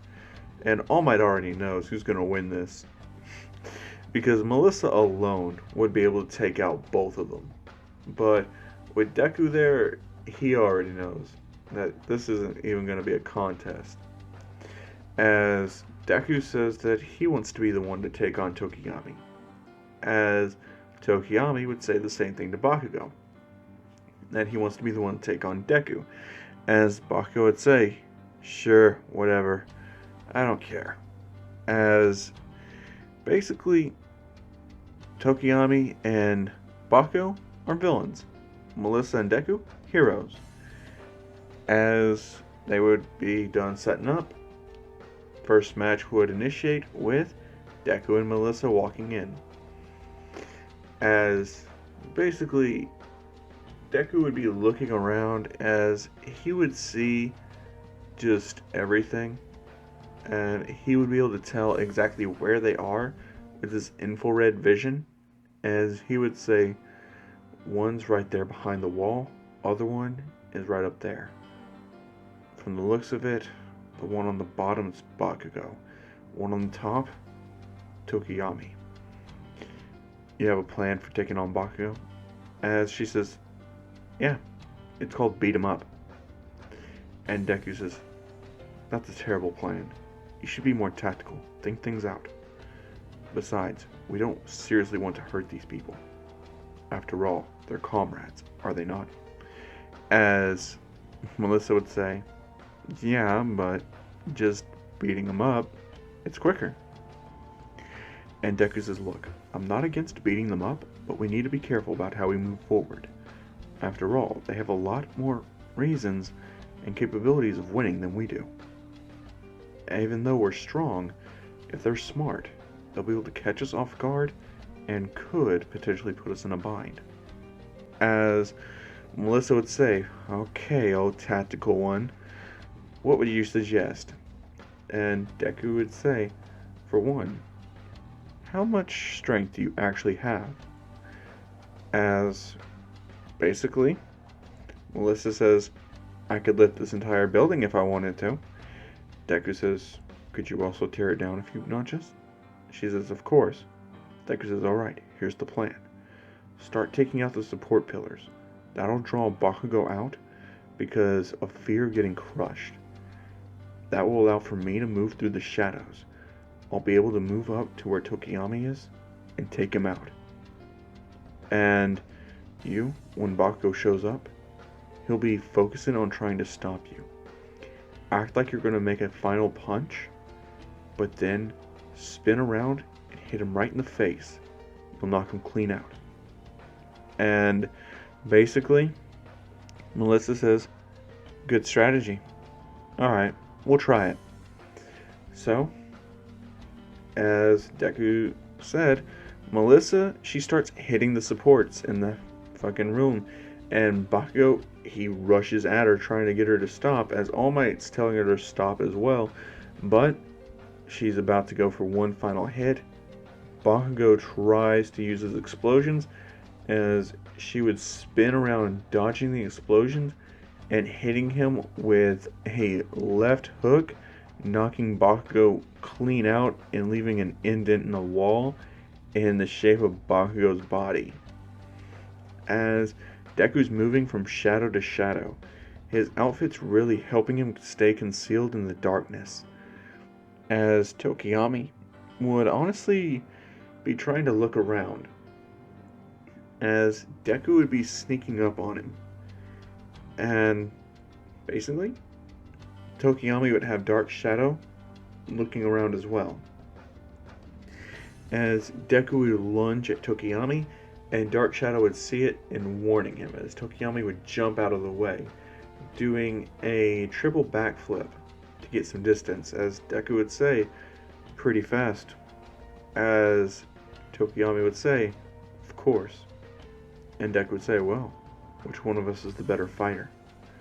As he would lunge straight at Tokiyami, Tokiyami would equip Dark Shadow over top of him, as they would go blow for blow, but Deku would have the upper hand, having way more experience in martial arts and overall a huge advantage in physical strength.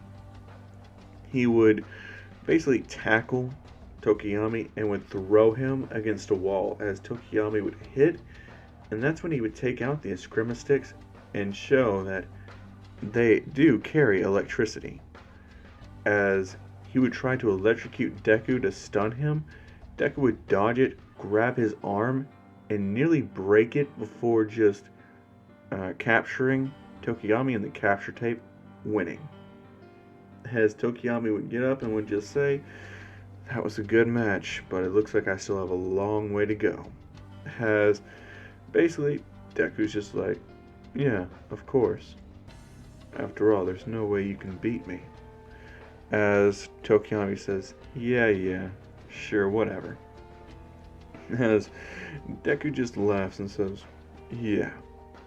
So, they would head down, and Melissa would just be chilling outside, waiting. She says, "What took you so long?" As Deku says, "Well, my brother put up more of a fight than I was expecting." She says, "Maybe you just weren't fast enough." And Deku says, "Or maybe I held back a little bit. Who knows?" As Tokiyami says, "You definitely held back." As Deku says, "Probably." As All Might says, "Congratulations." As pretty much Ida would be paired up with Uraraka, as they would just go against whoever you really want to, because I'm not going to go too in-depth with that. But Ida and Uraraka would actually be getting really close together, as they would actually start to develop more than a friendship.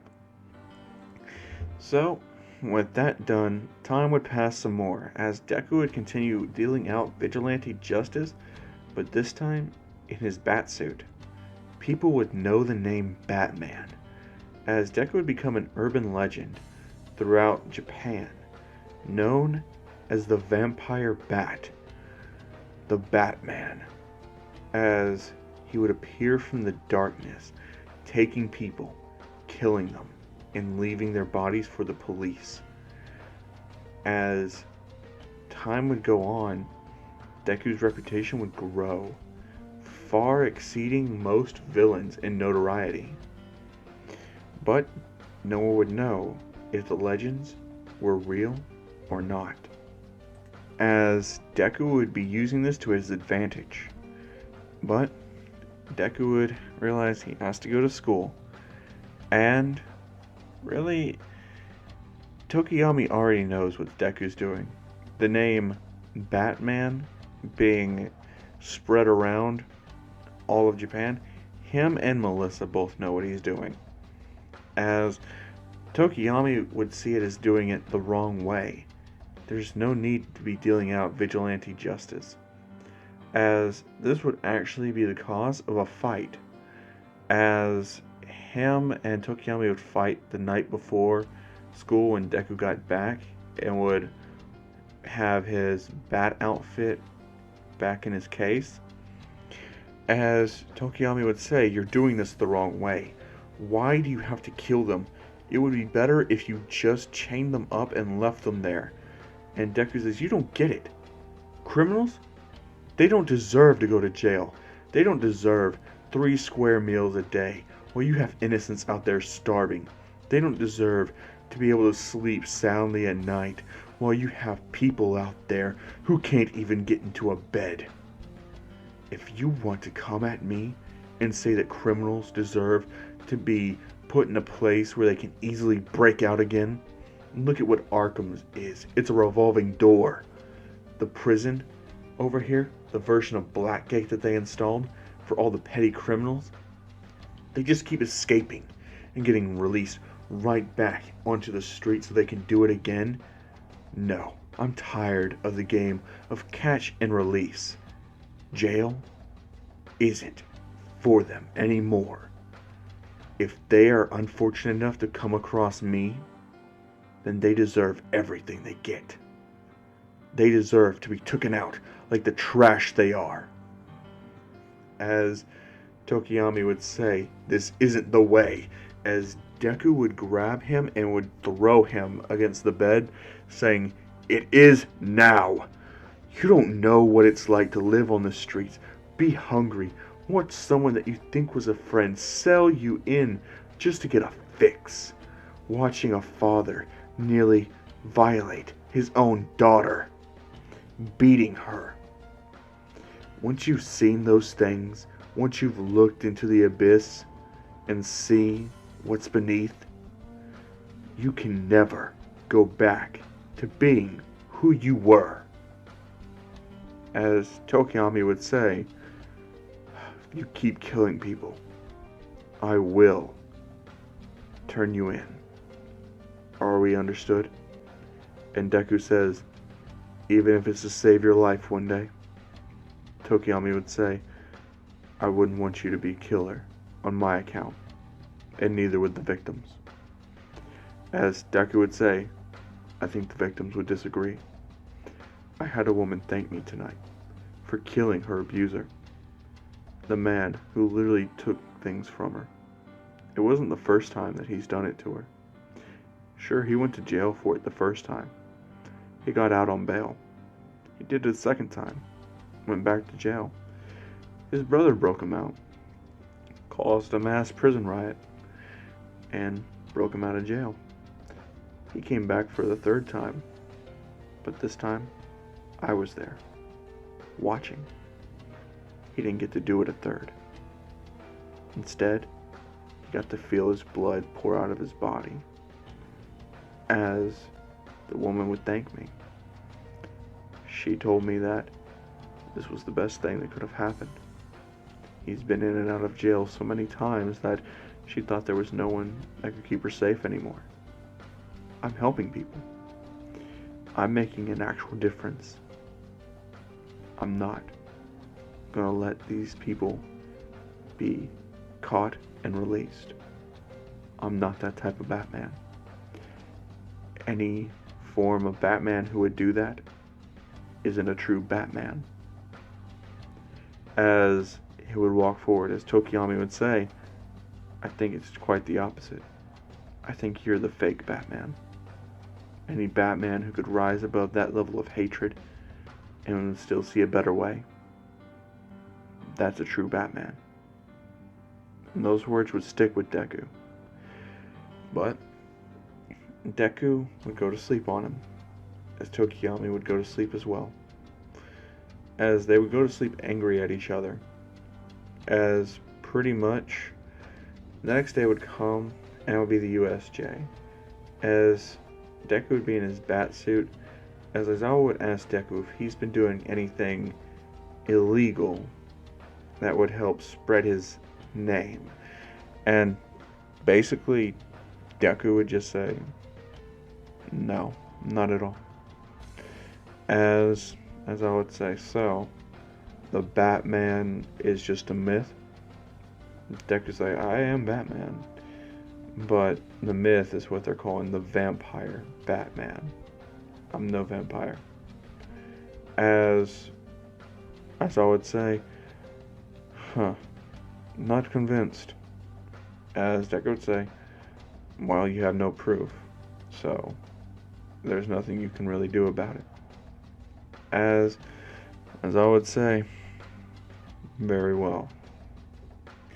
As Deku would board the bus and would sit all the way in the back, but Tokiyami wouldn't be sitting right there beside him. He'd be sitting at the front. Instead, Melissa would sit right beside Deku, as she would say, "So, what's up with you and your brother?" Deku said, "We had a fight about how I handle things." And Melissa says, "You're right. Criminals don't deserve what they get. Truth is, I was watching you last night." And Deku says, "I know. You saw me save that woman, and you saw her thank me." As Melissa would say, "Yeah, it made me think. What if we were doing things the wrong way?" And Deku would say, "Well, only one way to really find out, isn't there?" And she says, "Yeah, And pretty much, they would get to the USJ as Deku would see a lot more heat signatures in there. I would ask Aizawa, is there only supposed to be one person in there? And Aizawa would say, yeah, and Deku's like, I'm getting so much heat out of that building. And basically, Aizawa would say, well, the building puts off a lot of heat, so honestly, it could be anything. As Deku's just like, okay, if you say so. As he would get in and smell so many different scents, and he would say, look, there's multiple people in here, hiding. I can tell. My senses are picking them up. As I would say, okay, well. And that's when the doors would slam shut. As basically Kurogiri and Shigaraki and Nomu would step out. As Deku would look at them and would say, villains. As I would say, apparently so. As that's when Melissa would break down the doors and say, run, to all the students. Deku wouldn't move. As Tokiyami would grab him and say, come on.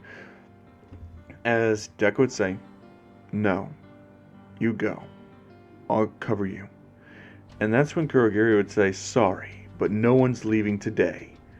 As he would warp gate all the students this time to different locations. Deku would still end up on the boat with Asui, but it would just be him and her. As Melissa would actually end up in the fire zone. Pretty much, she would just look around at everything as she would just be like, fuck. As Tokiyami would also be in the fire zone with her. And everyone else would just be scattered wherever you want to put them.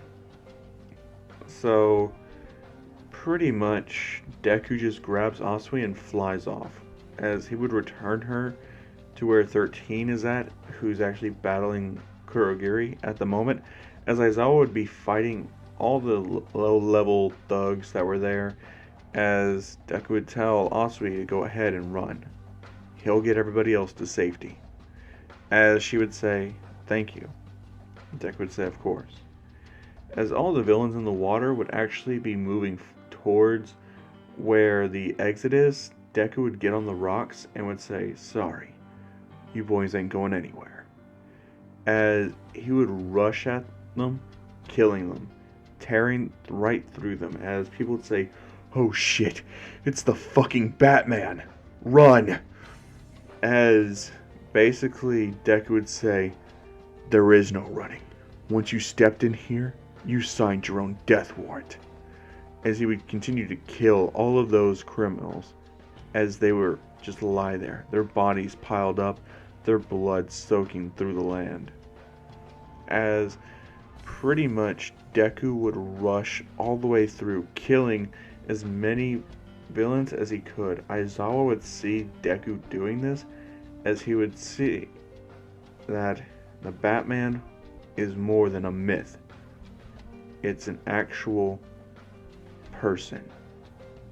And unfortunately for Deku, he's going to have to answer for all these deaths. As Aizawa would tell Deku that after this, he needs to turn himself in and do the right thing. As Deku would say, I don't think so. As Tokiyami and Melissa would actually be having a heart-to-heart chat while in the Inferno Zone, as Tokiyami would say, look, I don't know what you're trying to do with him, but he's wrong. You don't need to kill people. As basically Melissa says, I disagree. Killing villains is effective. They don't get up, they don't continue to hurt people, they don't grow as a threat. It's better for villains to die. And basically Tokiyami says, but what about their right to redemption? What about rehabilitation? You can save a lot of these people with proper care. As Melissa says, what fantasy are you living in? What world do you think you're in where we have that luxury? Because, newsflash, we don't. Villains are getting more and more ruthless, and a lot more people are paying the price. As a villain starts rushing at Melissa, as she punches him straight in the throat, killing him. As that's when Melissa actually draws her sword, which is a black sword with different types of symbols carved all through it. As she would just say, "My sword will be soaked in the enemy's blood." As all of the villains that are rushing towards her start to get butchered. As Tokiyami gets surrounded, he actually takes out all the villains non-lethally. As he says, "Looks like we're a difference of opinion." As pretty much, she says, "It would appear so." As they escape the fire zone together. As for all the other people, Deku's already saved them, except for Todoroki, Bakugo, and Kirishima. They pretty much saved themselves. As Deku would be covered in blood, as people would be terrified of him, as that's when the Nomu would be destroying Aizawa, as basically Deku would rush in and take the Nomu and flip him, getting him off of Aizawa, as Deku would see Shigaraki running right towards him, as he would take Shigaraki's arm and break it before Shigaraki could touch him. As Deku would immediately grab Shigaraki's head and push it to the side as he's getting ready to bite into Shigaraki's neck. But Nomu would jump in and punch Deku right off of Shigaraki just in time.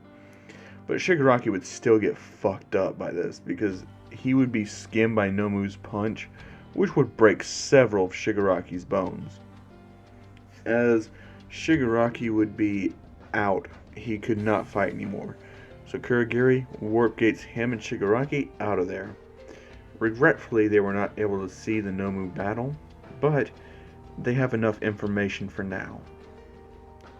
As basically the Nomu starts to try to choke Deku, but Deku's close enough that he, can kick the Nomu straight in the face and actually kick it so hard it breaks the Nomu's beak. And Nomu lets go of Deku as Deku falls back. As he starts hitting it in the stomach and the sides, kicking its leg as the Nomu swings wide as Deku just dodging around it. As Tokiyami starts running towards where Deku's at, he's surrounded by villains as he's taking them out non-lethally. As Melissa's getting Aizawa up to where 13 is to kind of get him to safety.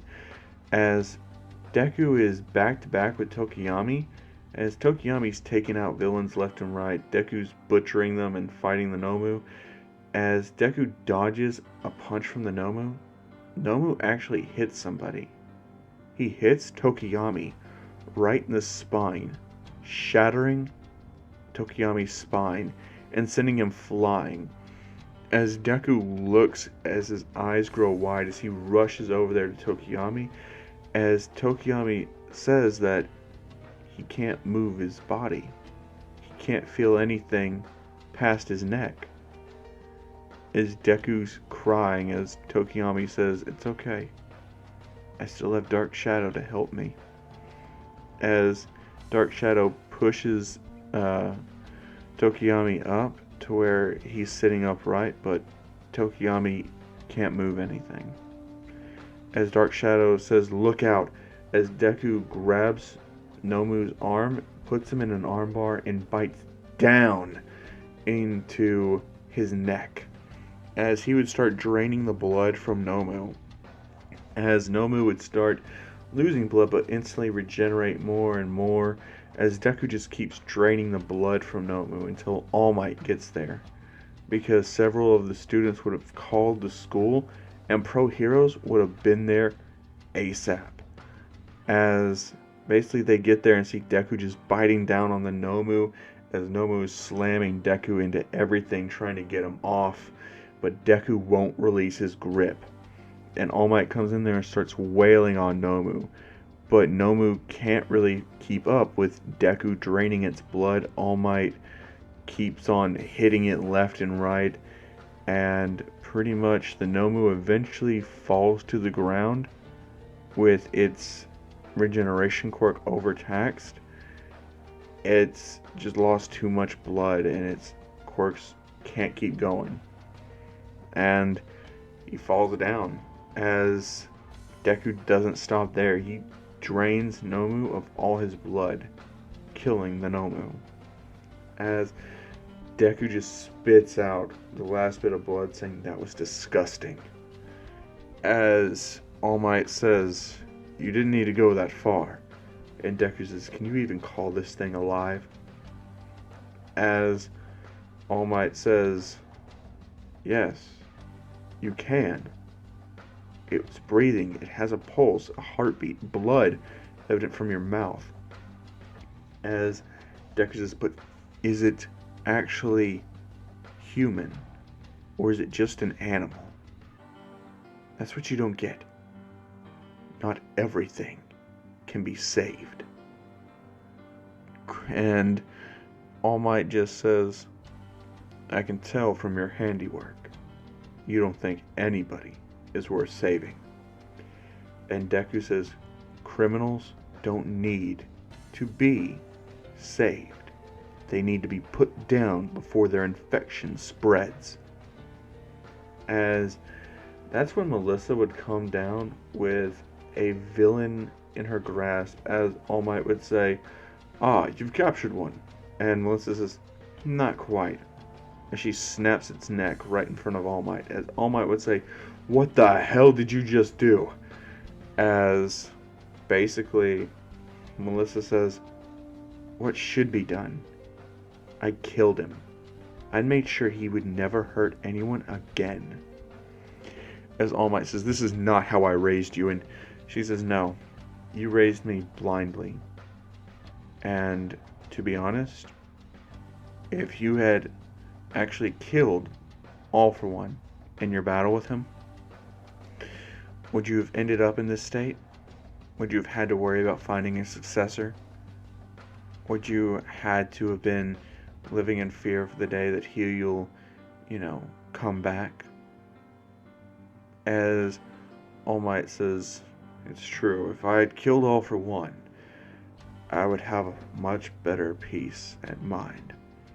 And she says, "If you did kill him, then you would also not have to worry about all those other people that are going to get killed because of him."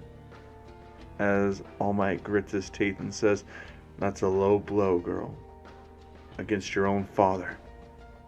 However, all of the students would actually be agreeing with Deku and Melissa. Like, Deku saved their lives. And basically, the only one who would disagree is Tokiyami. As Deku would say, "After what just happened to you, you're still saying that they could have been saved?" As Tokiyami would say, "Yes, they could have been, but you robbed them of their chance of redemption." As basically Deku just says, "I'm sorry, but he had to pay for what he did to you." As Tokiyami would say, "And whose fault is it that he did this to me?" And Deku says, "Are you saying it's my fault?" As Tokiyami says, "If you wouldn't been playing around with him, if you would have beaten him the way I know you could have, this wouldn't have happened." And Deku says, "Maybe I was trying something out." And Tokiyami says, "What could you possibly have been trying out?" As Deku looks at him and says, "Even though I killed all these people here today, I felt something inside of me telling me that I could try to be better. So I tried. I tried to not kill the Nomu, or whatever this guy is. And for one, look at what happened as a result. It led to you ending up in this state. As Tokiyami would just look at him and say, "Don't ever try to throw my words back at me." And Deku says, "I tried to do what you told me. I really did, but it doesn't work." And this is proof. As Tokiyami would yell at Deku, saying, "You don't get to decide that. You, who's been spending so many days and weeks, month even, playing judge, jury, and executioner. What is wrong with you?" As All Might would say, "What now?" And basically that's when Tokiyami would out Deku to everyone, telling him that Deku is the mythical Batman who's out there killing criminals and all of that. As basically the police would have been behind Tokiyami hearing that, and they say, "For an act of vigilantism and for murder, we have to take you in." And Deku says, "Not today." As that's when he's about to go, as Tokiyami says, "Run away and just abandon me right now. If you run from this, you will never be welcome at my house again." And Deku stops and he says, "Fine." As he holds his wrists out as he's handcuffed and escorted into a police car and took into jail. As Melissa says, "And I just get a free pass?" As All Might says, "You were forced to, right?" As Melissa says, "What?" And All Might says, "You were forced to kill in this situation.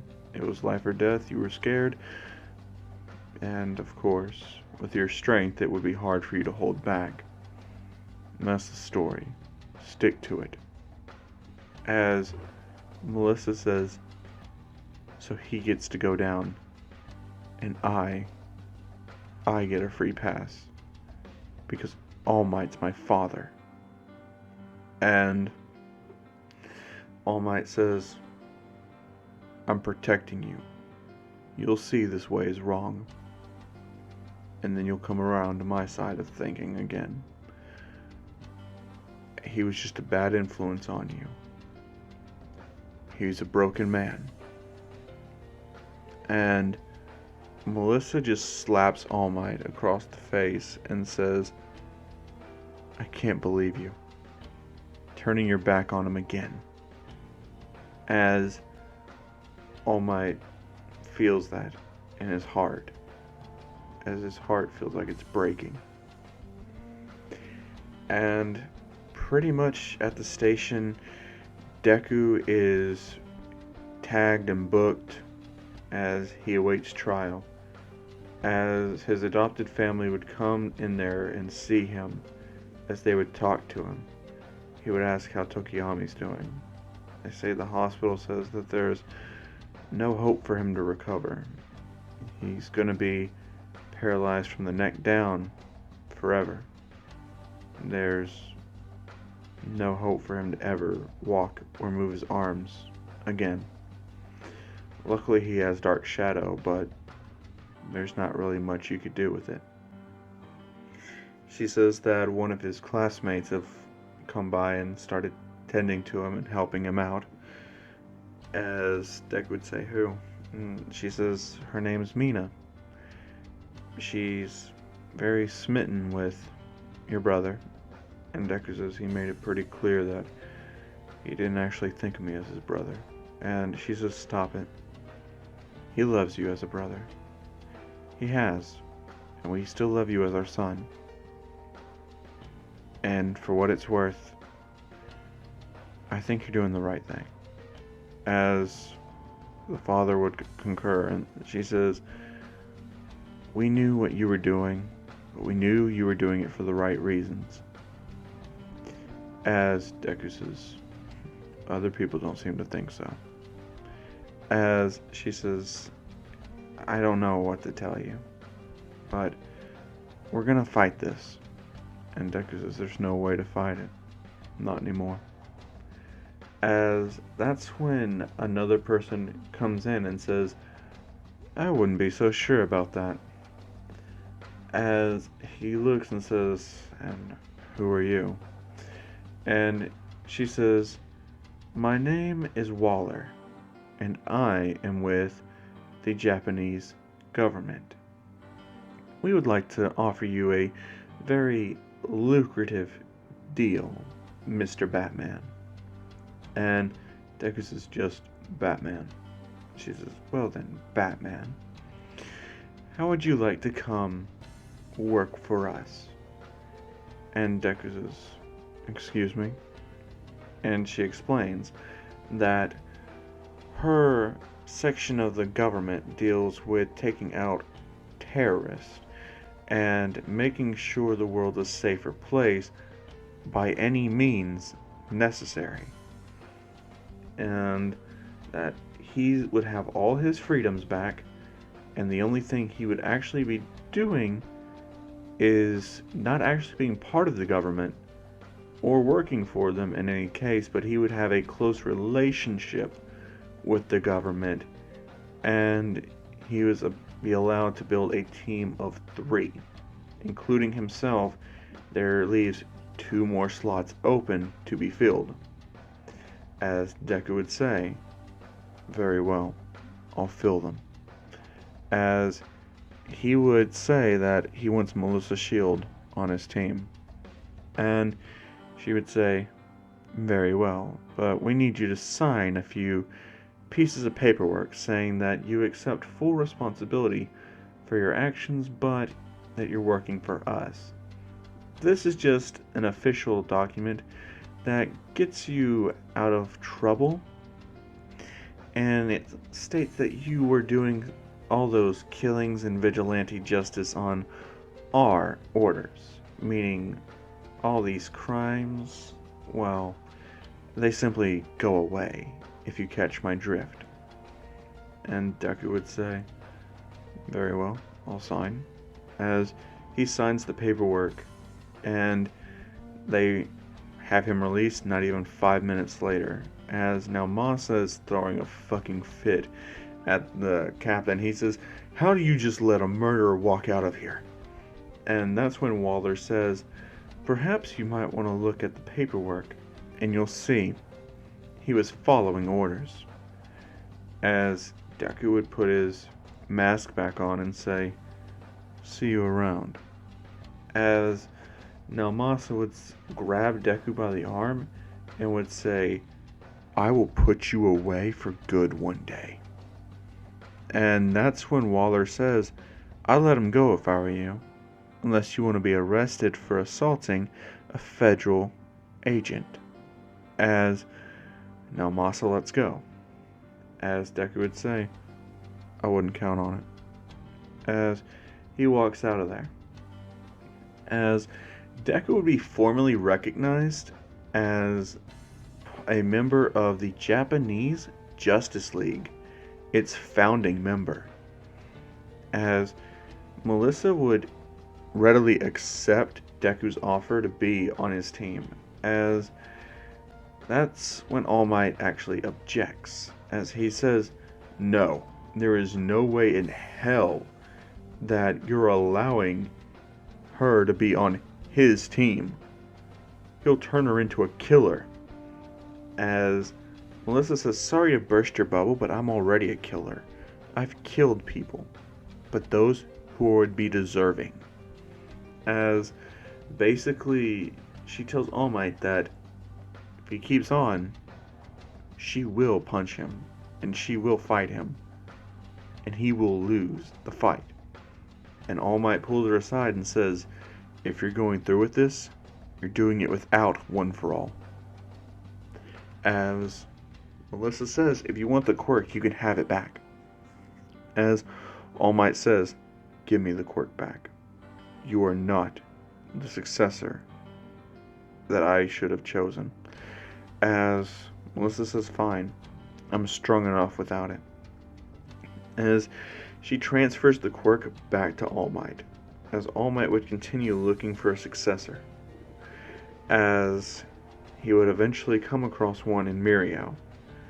So, Mirio ends up with One for All. As basically, Deku and Melissa would actually be bonding very closely as the only two members of the Justice League. Deku would move all of his technology out of his little makeshift Batcave and into the Justice League Tower, which is standing tall right in the heart of Tokyo. As he would be vastly upgraded, having state-of-the-art tech, full access to any files in the international database, as well as files in the national database. So as long as Deku is just dealing out justice to those who are deserving, he's really just free to do as he wishes. As Deku, while he's in the Tower of Justice, which is what they've dubbed it, he wouldn't be wearing his mask at all, as Melissa would actually enjoy seeing Deku without his mask, although he would always be in his costume. But she says, "Hey, it's been a few months, right?" And Deku's like, "Yes, it has." She says, "So, about our third member, when are we actually going to find them?" As Deku would say, "Well, I don't know. Not yet, anyway." As that's when they see the sports festival on TV, and they see that Todoroki ended up winning it.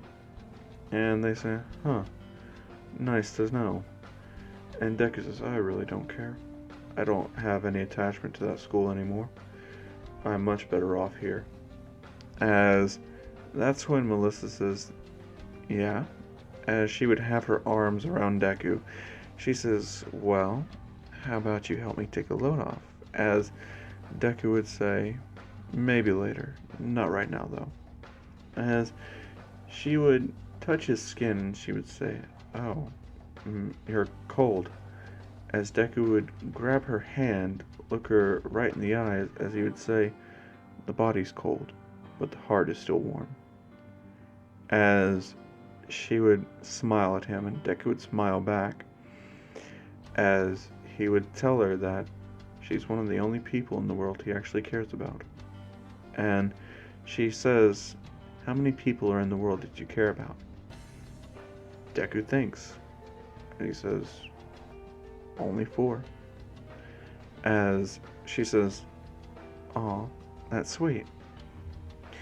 And while that's going on, the League of Villains is having kind of a crisis on their hands, as there's a man who just waltzes up in there in a black suit and green hair, pale white skin with red lipstick on and glasses, as he would have already sprayed acid and Shigaraki's face, melting the skin off of his fucking skull, killing him, as Kurogiri would be very, very terrified, as he would also be strapped with C4 all around him, and a detonator in his hand, as he would say, "Let's not get out of control here, shall we?"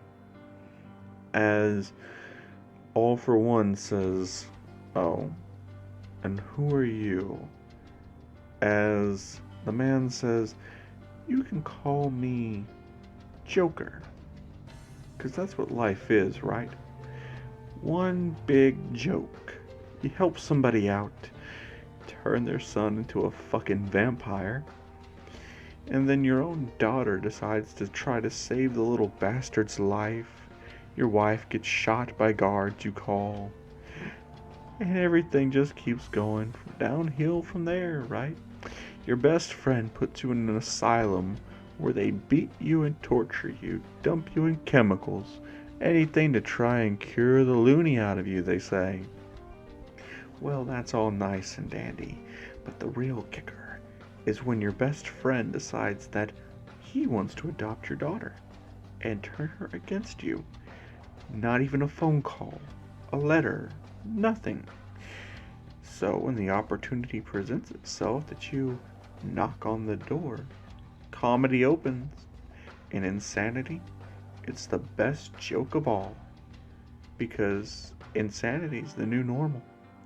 Sanity, the sane people, those are the crazy ones right there. Me, I prefer the world as a joke. And if you're going to have a past, well, it might as well be multiple choice, right? As that's when All for One says, "You are a crazy one." And Joker says, "Oh no, no, I'm perfectly sane. As a matter of fact, I've already figured out like 13 ways to kill your little bat problem." As All for One says, "I'm listening." He says, "Well, the bat problem's no big deal. Wonder Woman? That's a slightly bigger problem."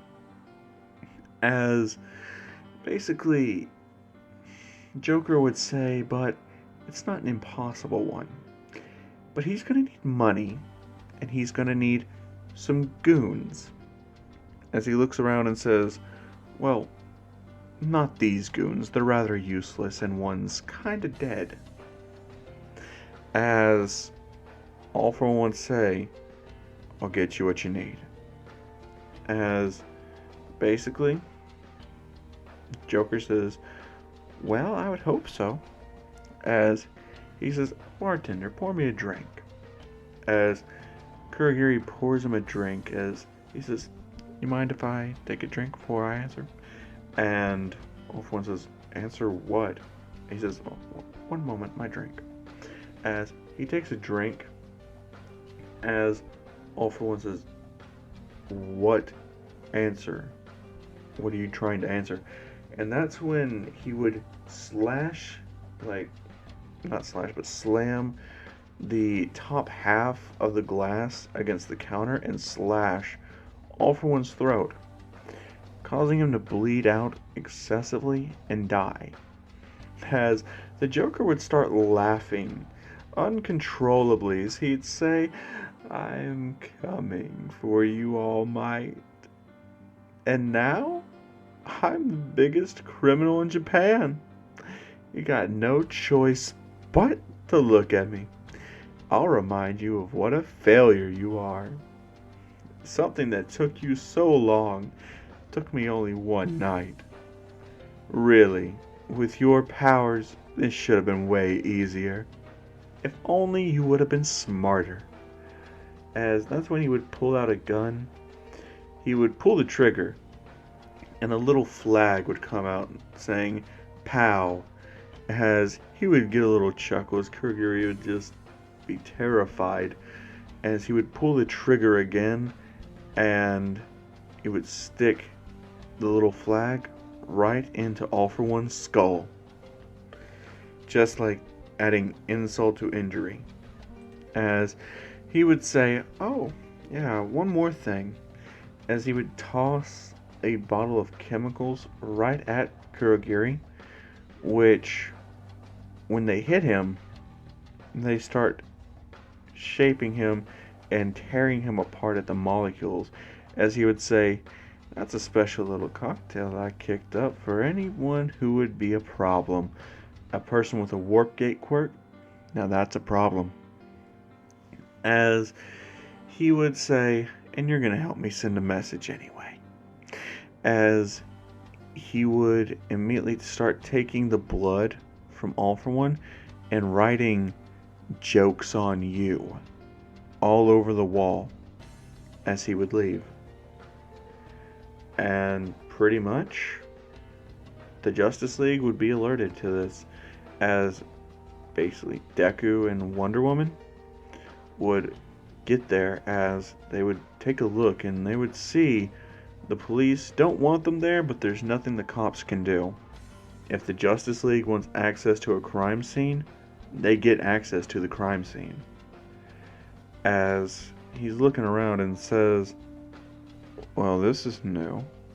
As he would look and say it's written in blood. His, I'm presuming. As he would take a sniff and say, chemicals were used here. None that I'm familiar with, though. As he would look around and would just see all the mayhem that's happened. As he would kick over Shigaraki's body, and he would see his bare skull on the other side. As he would say, well, you clearly didn't have an easy death. As he would look back to the wall and would say, joke's on you. This is personal. As Melissa would say, this has something to do with All Might. As Namasa says, how do you figure? She says, all for one, right here, the blood on the wall saying joke's on you. Who else could it be directed at? And Deku says, All Might's being targeted. And anyone who can take out All for One is someone who needs to be hunted down and killed. The Justice League will take over this case, send all available files and any evidence you collect to the Tower of Justice. I'll be there to collect it and analyze the substances further. And of course, I expect full police cooperation. If anything goes missing and unaccounted for, because I want catalogs of everything as well. You will be dismantled, and we will put something else in place to counteract you. Understood? As all the officers say, yes, sir. As that's when Deku gets an alert and they say the hero killer has striked again. As Deku would immediately rush over there, as Melissa would be right behind him, as they would see the dead corpse of Ingenium, and they would say, well, looks like we have another victim.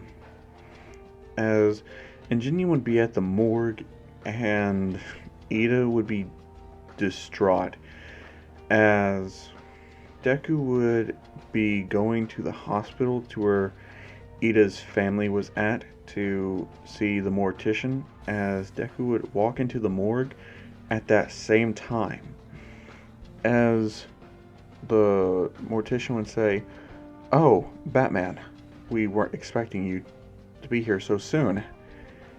As Deku would say, you said you had the results. I'm here to see it. As she says, well, of course, the results were stab wounds. As Deku says, that's not all you have, is it? She says, no, there seemed to be a smaller slash at the opponent's, well, the body's skin, and that is, well, and Deku says, okay, enough of you rambling. I think I pretty much got an idea. The hero killer's quirk has to do something with blood. As she's like, how can you deduce that? And Deku says, it's a pattern.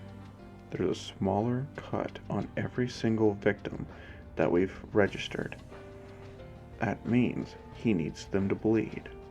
And when they bleed, he somehow activates a quirk that, what I'm assuming, stops their movements. Which means he can paralyze them.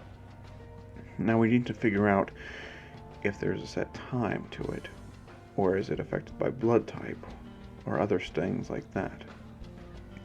Otherwise, we won't be able to beat him. But inform all heroes that they need to have their full bodies covered up at all times until the hero killer is brought in. And of course, that includes hero students. They're not safe either.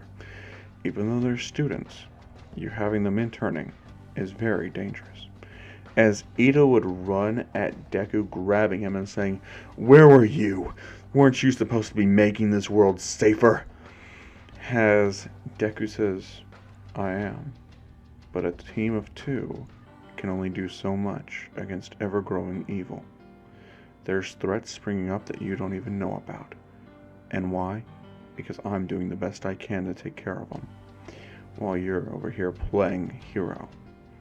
You're not doing anything but making a mockery of yourself. And that's why you're never going to be a real hero. As Ida would look at Deku with rage in his eyes, as his parents would say, Ida, get a grip, let him go. As Ida says, I will not. As Deku grabs Ida's arms and says that I'm very sorry to have to do this, but at least we're in a hospital. As he breaks Ida's arms, as Ida screams out in pain, as Batman just says, I want those files put to my desk immediately. As basically the mortician says, yes, but which ones? And Deku says, all of them. Every single one. Every single body that has that exact same marking, I want to know. With an extensive medical history on each patient. And don't leave out a single detail. As he would leave and fly off. As Ida would be escorted up there to have his arms put in cast. As basically Ida would be in the hospital for a few days to make sure that the, breaks to his arms weren't anything a bit more dire. As Deku gets back to his work on the hero killer case, as he starts putting things together, but he can't basically decide whether it's, actually put in to effect by blood type, or if there's just a certain length for every victim, as he doesn't have enough information to go off of. But he does know the hero killer's hunting grounds and hunting habits, so he makes himself a prime target. As he starts going through and looking through alleyway and alleyway, as he eventually comes across Native and a man in a red bandana around his eyes with a sword. As he says, well, hello there. You must be the hero killer. I've been here to stop you by any means necessary. If you surrender now, I won't kill you. Fight me, and you die. Your choice. As Stain would say, I choose to fight my way out of this, hero. As he rushes straight at Batman. Stain would be one of the only people not scared of Batman. But Deku shows him why he should be. As Stain goes to try and cut Deku, Deku grabs his arm, breaks it, as he takes the sword and stabs it into Stain's leg, causing Stain to drop down to his knees. As Deku then kicks him right in the face and takes him, pulls his neck over, and bites down into him, draining his blood. As Stain falls weaker and weaker, as, that's when Melissa comes down and says, I do appreciate you taking the initiative, but we kind of need this one alive. As Deku stops for a second and says, what for? And she says, well, wouldn't he make a good candidate for the team? As Deku says, no, I don't think he would. He's not like us. He's only interested in killing heroes, while he leaves the filth to live. As pretty much, he's just like, I will kill all fake heroes. As Stain can only barely breathe, in and out. As Deku just says, see, he's not even worthy of keeping alive to test. As Melissa says, very well, then allow me to do the final touch. As that's when she decapitates him. And when that happens, a missile is shot right at Deku and Melissa. Deku grabs Melissa and flies up, straight up into there, as basically the explosion hits and kills Native right there as well, as Deku couldn't get to him in time before the explosion hit. And it's not like a little explosion, like, no, it takes out several buildings with it, as Deku's looking around seeing where that could have came from, as he sees a man on the run jumping from rooftop to rooftop, as he says, "Stay here and rest, I'll go after him," as he flies off towards the man. As he's getting closer and closer, he's then having to dodge a lot of shots fired at him, as he catches up to him and grabs him by the throat and lifts him up, as he sees it's a man in a black suit, green hair, pale white skin, and glasses, as he looks at him and says, "David Shield, is that you?" As the man says, "Sorry, but no, he's not home at the moment. Joker is." As he squirts acid at Deku, as Deku is forced to drop him and dodge so he doesn't get burned.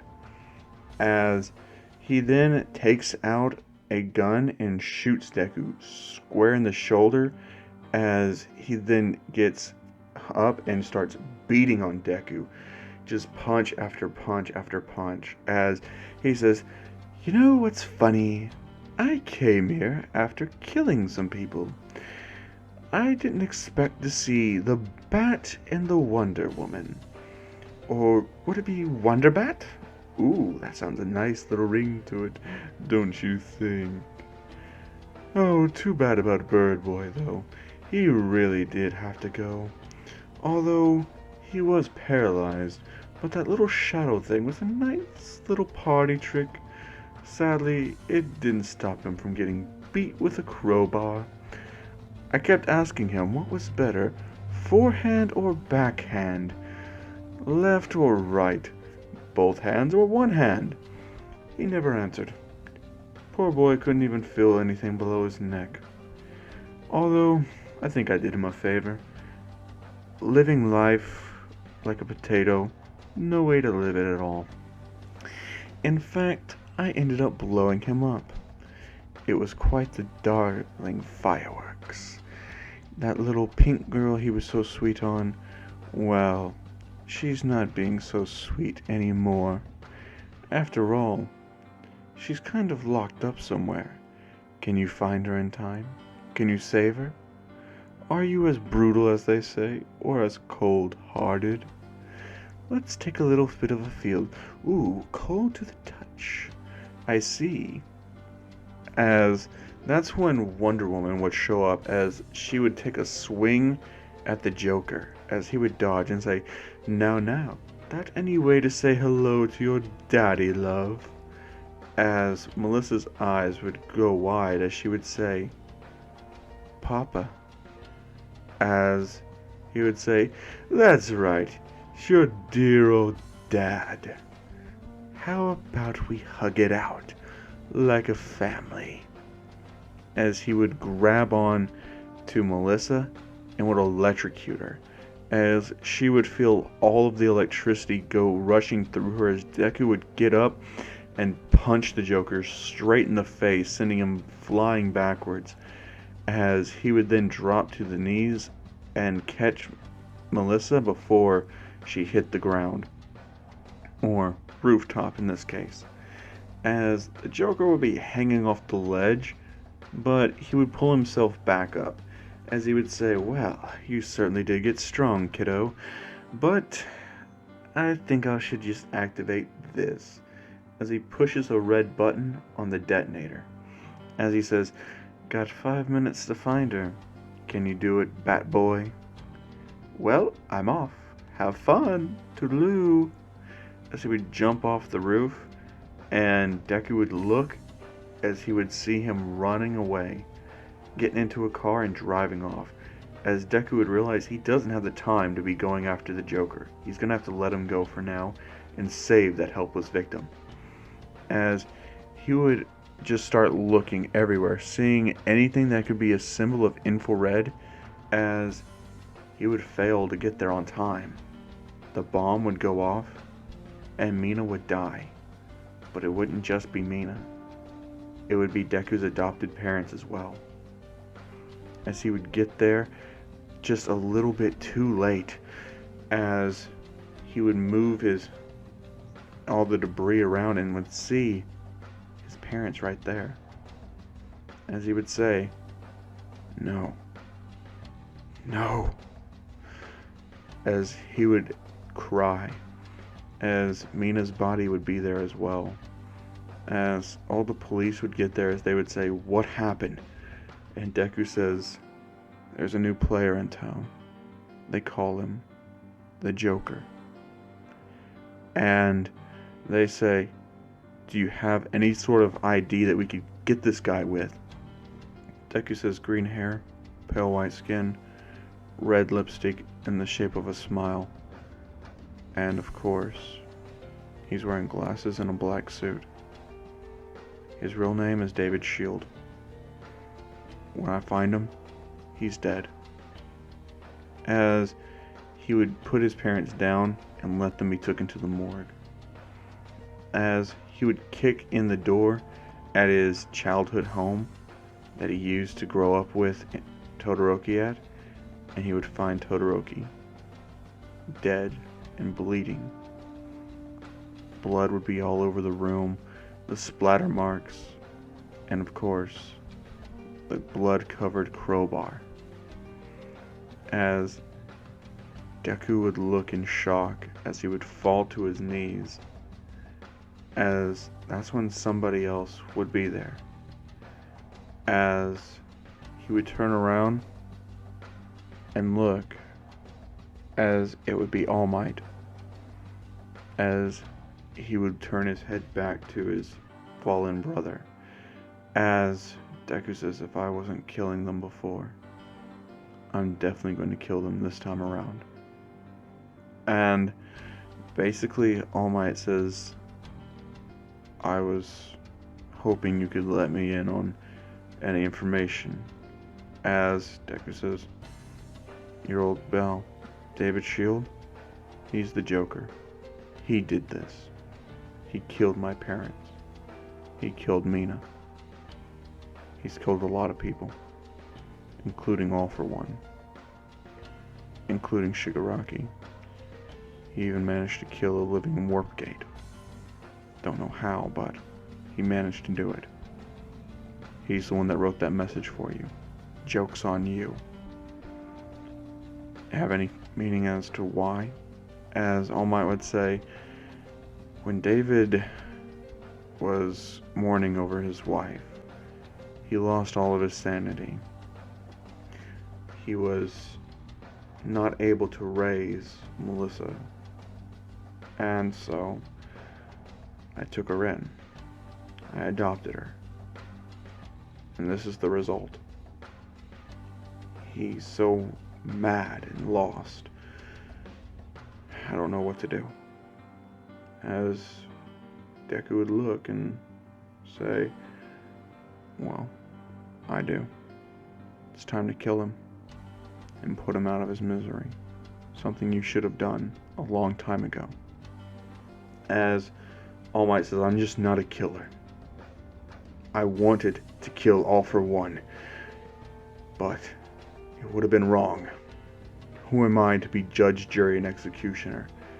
As Deku looks back and says, "Good thing you have the Justice League now. Someone to make the hard choices for you. And don't worry, I'll make this painfully easy on you. Just sit back and watch. And don't interfere, or you'll get killed too."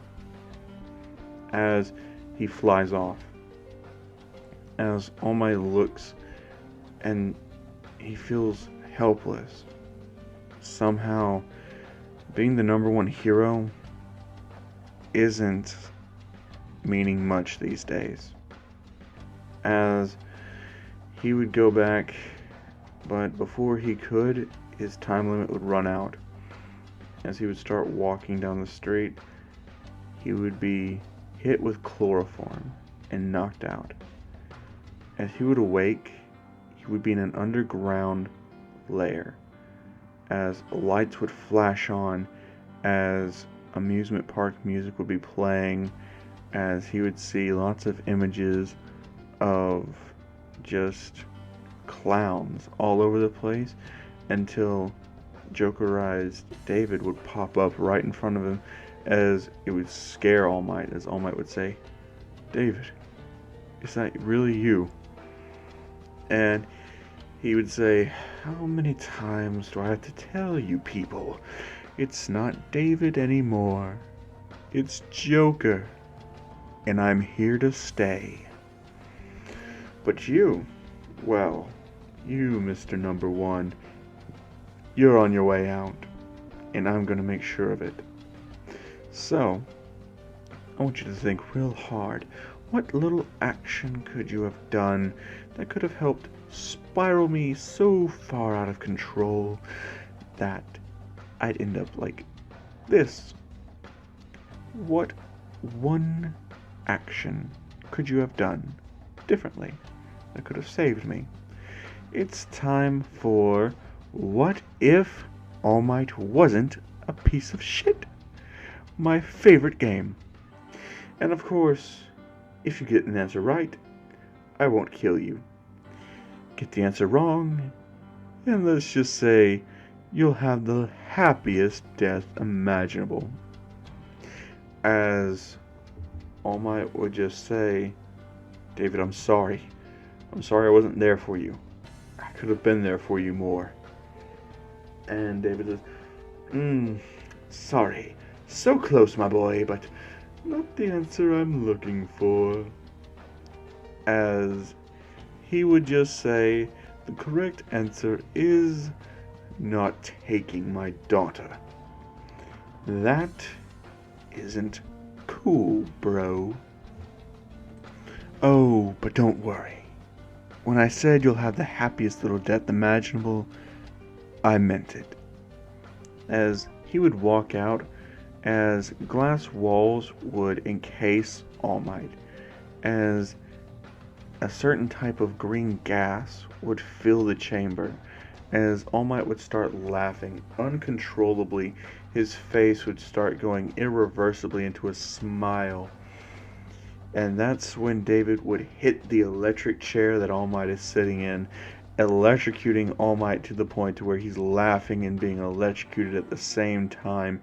He would keep turning up the volume of gas being pumped in, as well as the voltage of electricity, as All Might would just be continually electrified until all you would see on the glass is a big red splat, where All Might's body was exploded because of the electricity all over the walls. As the gas would be dissipated and ventilated outside, David would look all over the walls and would say, "Ooh, well, not a pretty sight. But I think they should recognize the outfit." As he would just throw the outfit down in there, as he would pretty much just say, "Well, another one bites the dust." As he would walk off, and pretty much news about All Might's death would be all over the place. Major news outlets covering it, newspapers publishing it, even the tabloid magazines would have it on their front cover. Endeavor would be promoted up to the number one hero, as he would honestly just make his opening statement as he will make sure the Joker is brought in dead or alive, and he vows to work very closely with the Justice League on this investigation. As Deku's watching it, as Melissa says, "He really did kill All Might, didn't he?" As Deku would say, "Yes, it appears so. All Might is rather dead. A shame our last conversation ended the way it did." As Melissa would say, "What conversation did you have that it required you to to say it's a shame that it ended the way it did. As Deku would say, well, for one, he tried to tell me not to kill. For two, he tried to tell me that it was okay to have any type of information on the Joker, and I told him all the information, and he told me that there's always another way, and I told him that I'm going to kill the Joker, and that if he gets in my way, he'd die too. It seems the Joker got to him before I did, and it's a shame. If he would have just saw reason, maybe he'd still be alive today. And pretty much, Melissa says, there's something you're not telling me. As Deku would say, no, there's not. As Melissa would look him dead in the eyes and would say, promise me. And Deku would say, I promise. I would never lie to you. Don't you believe me? As Melissa would say, of course I do. But still, something needs to happen. And Deku says, about that, I've actually captured someone who will be joining us as our third recruit. As she says, what? Who is it? As Deku says his name is Toya Todoroki. As pretty much a white-haired Dabi would start coming in, and he would say, the name's Dabi.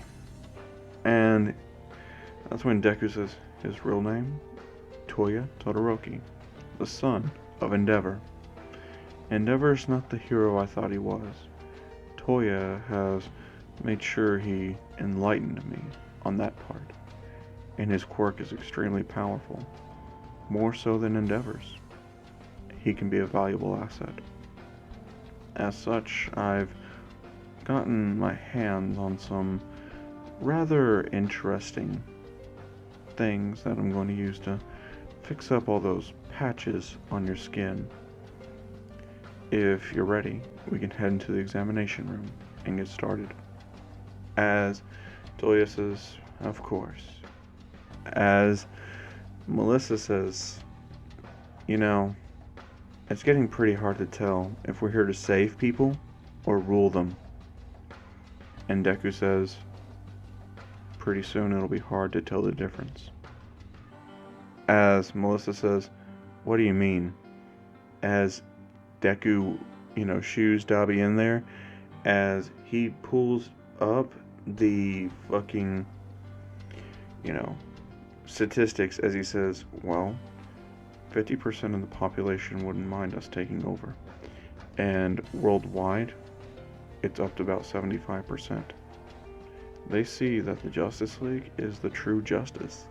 And with that, they wouldn't mind us taking over and running things. As Melissa just says, we're not conquerors. And Deku says, of course not. But more people are going to think that we're taking over.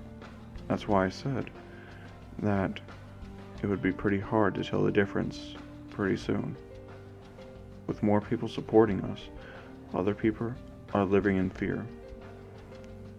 The population that doesn't want us to take over are the population that have something to hide. And the Joker, he's stirring them up. He's making them dangerous, unpredictable. It's something that doesn't need to happen. Honestly, I don't know what to do. I'm lost, and I'm just trying to make the best decisions I can. As she says, I know, but I have to know. Is your heart still warm? As Deku would look her in the eyes and say, yes. You're the only person I have in this world that I care about. Everyone else is dead. And there's no bringing them back. I can't lose you too. As Melissa would kiss him and say, You never will. As Deku would say, I'll be right back. As he goes in there and injects Dabi with nanites that he got from David Shield's research.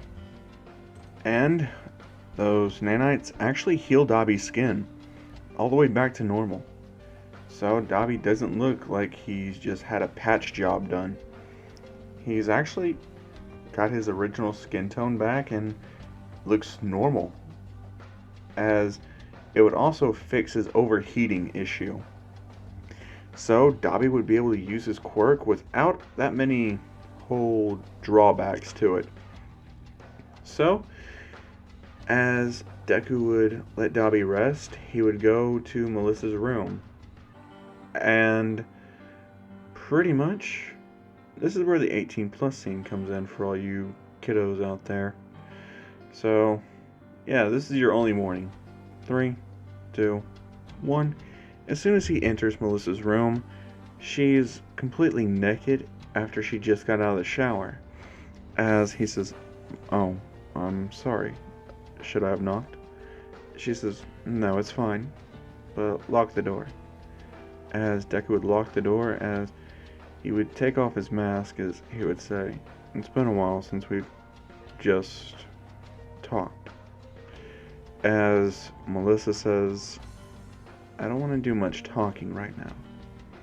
As she would pull Deku closer to her, as she would kiss him, as Deku would kiss her back, as all the emotions he's ever felt for her are flooding through his mind and body, as she pushes him onto the bed, as Deku lays there, as Melissa starts moving her hands down his body, as Deku massages her body. She starts kissing his abs all the way up through his pecs as Deku kisses her at the same time. As she starts to say that she can't take it anymore. As she takes off his pants. As Deku just says, "Then don't. Let's go." As she puts Deku inside of her and she starts riding on him full throttle, as Deku's probably the only person who could actually take it. As Melissa's moaning is starting to get louder and louder, Deku switches her to her back and starts going as hard as he can, as rough as he can. As she just keeps getting louder and louder, she puts her hands on his back as she digs into his back, as Deku is starting to kind of grunt because of the pain, but at the same time he's okay with it. As blood starts to flow down Deku's back from her scratching, as Deku just keeps going harder and harder as he kisses her. She's kissing him right back, and Deku finishes as she says, "Wait a minute, didn't you wear a condom?" And Deku's like, "The fuck's a condom?" She said, "You told me you'd wear protection." And Deku says, "Well, I was wearing my bat suit." And she says, "Not what I meant." And Deku's like, "Sorry." She says, "Too late now." Deku says, "Probably." So they clean up and head off as Deku decides that it's time to bring Dabi into the fold and catch him up to speed on everything. As that's when he has a visitor, Endeavor. As Endeavor enters the building and he sees Dabi, he says, "Toya, is that you?" As Toya would say, "Yeah, it's me, old man." As Deku would say, "Control yourself." As he tells Endeavor that he's under arrest. And Endeavor's like, What for?" As that's when Deku says, "Child abuse." As pretty much Endeavor is placed under arrest and taken off to jail. Which means Hawks becomes the #1 hero. As the Joker case is growing ever colder by the second. So they start stretching out their resources, spreading it out all over the place. As Deku's looking for David, he's going to kill him, slowly and painfully. As that's when David is on every channel on the TV all over the country saying, "Hello people, Joker here, and I'm gonna have a fun little topic for you. What is a bat that sucks your blood?" The correct answer is Izuku Tokiyami. And he shows a picture of Deku's family's graves. Basically, they've been robbed. As David says, if you want your family's caskets back, you're gonna have to come find me. And don't worry, I'll make it easy for you. I'm at the docks. But if I see anybody else coming except Batman alone, well, let's just say I'm gonna destroy more than one neighborhood. As he laughs, holding the trigger to a detonator. And he says, "Oh, and if I see anyone trying to disarm him, I'll set the fireworks off early." As Deku says he's gotta go. As Dabi says, "Wait, you're not going by yourself." As Deku says, "It's fine. We have to play his game. We can't let innocent civilians get hurt." As Dabi says, "Then what am I supposed to do?" As Deku says, "Find the broadcast tower. Shut it off. People don't need to see what's about to happen." As Dabi says, "And if there's villains?" Deku says, "Kill on sight." As Dabi says, "Okay." As basically Melissa says that she's going with him. And Deku says, "No, we can't risk those people getting hurt. I need you there evacuating them. All those city blocks. Everything from the docks, from a fucking 100-mile radius, gets evacuated. You're the only one that has the authority to do that. So I need you there. Please." As basically, Melissa says, "Okay." As Deku goes back to his childhood home and grabs a bag and puts the crowbar inside of it. As he says, "Payback time."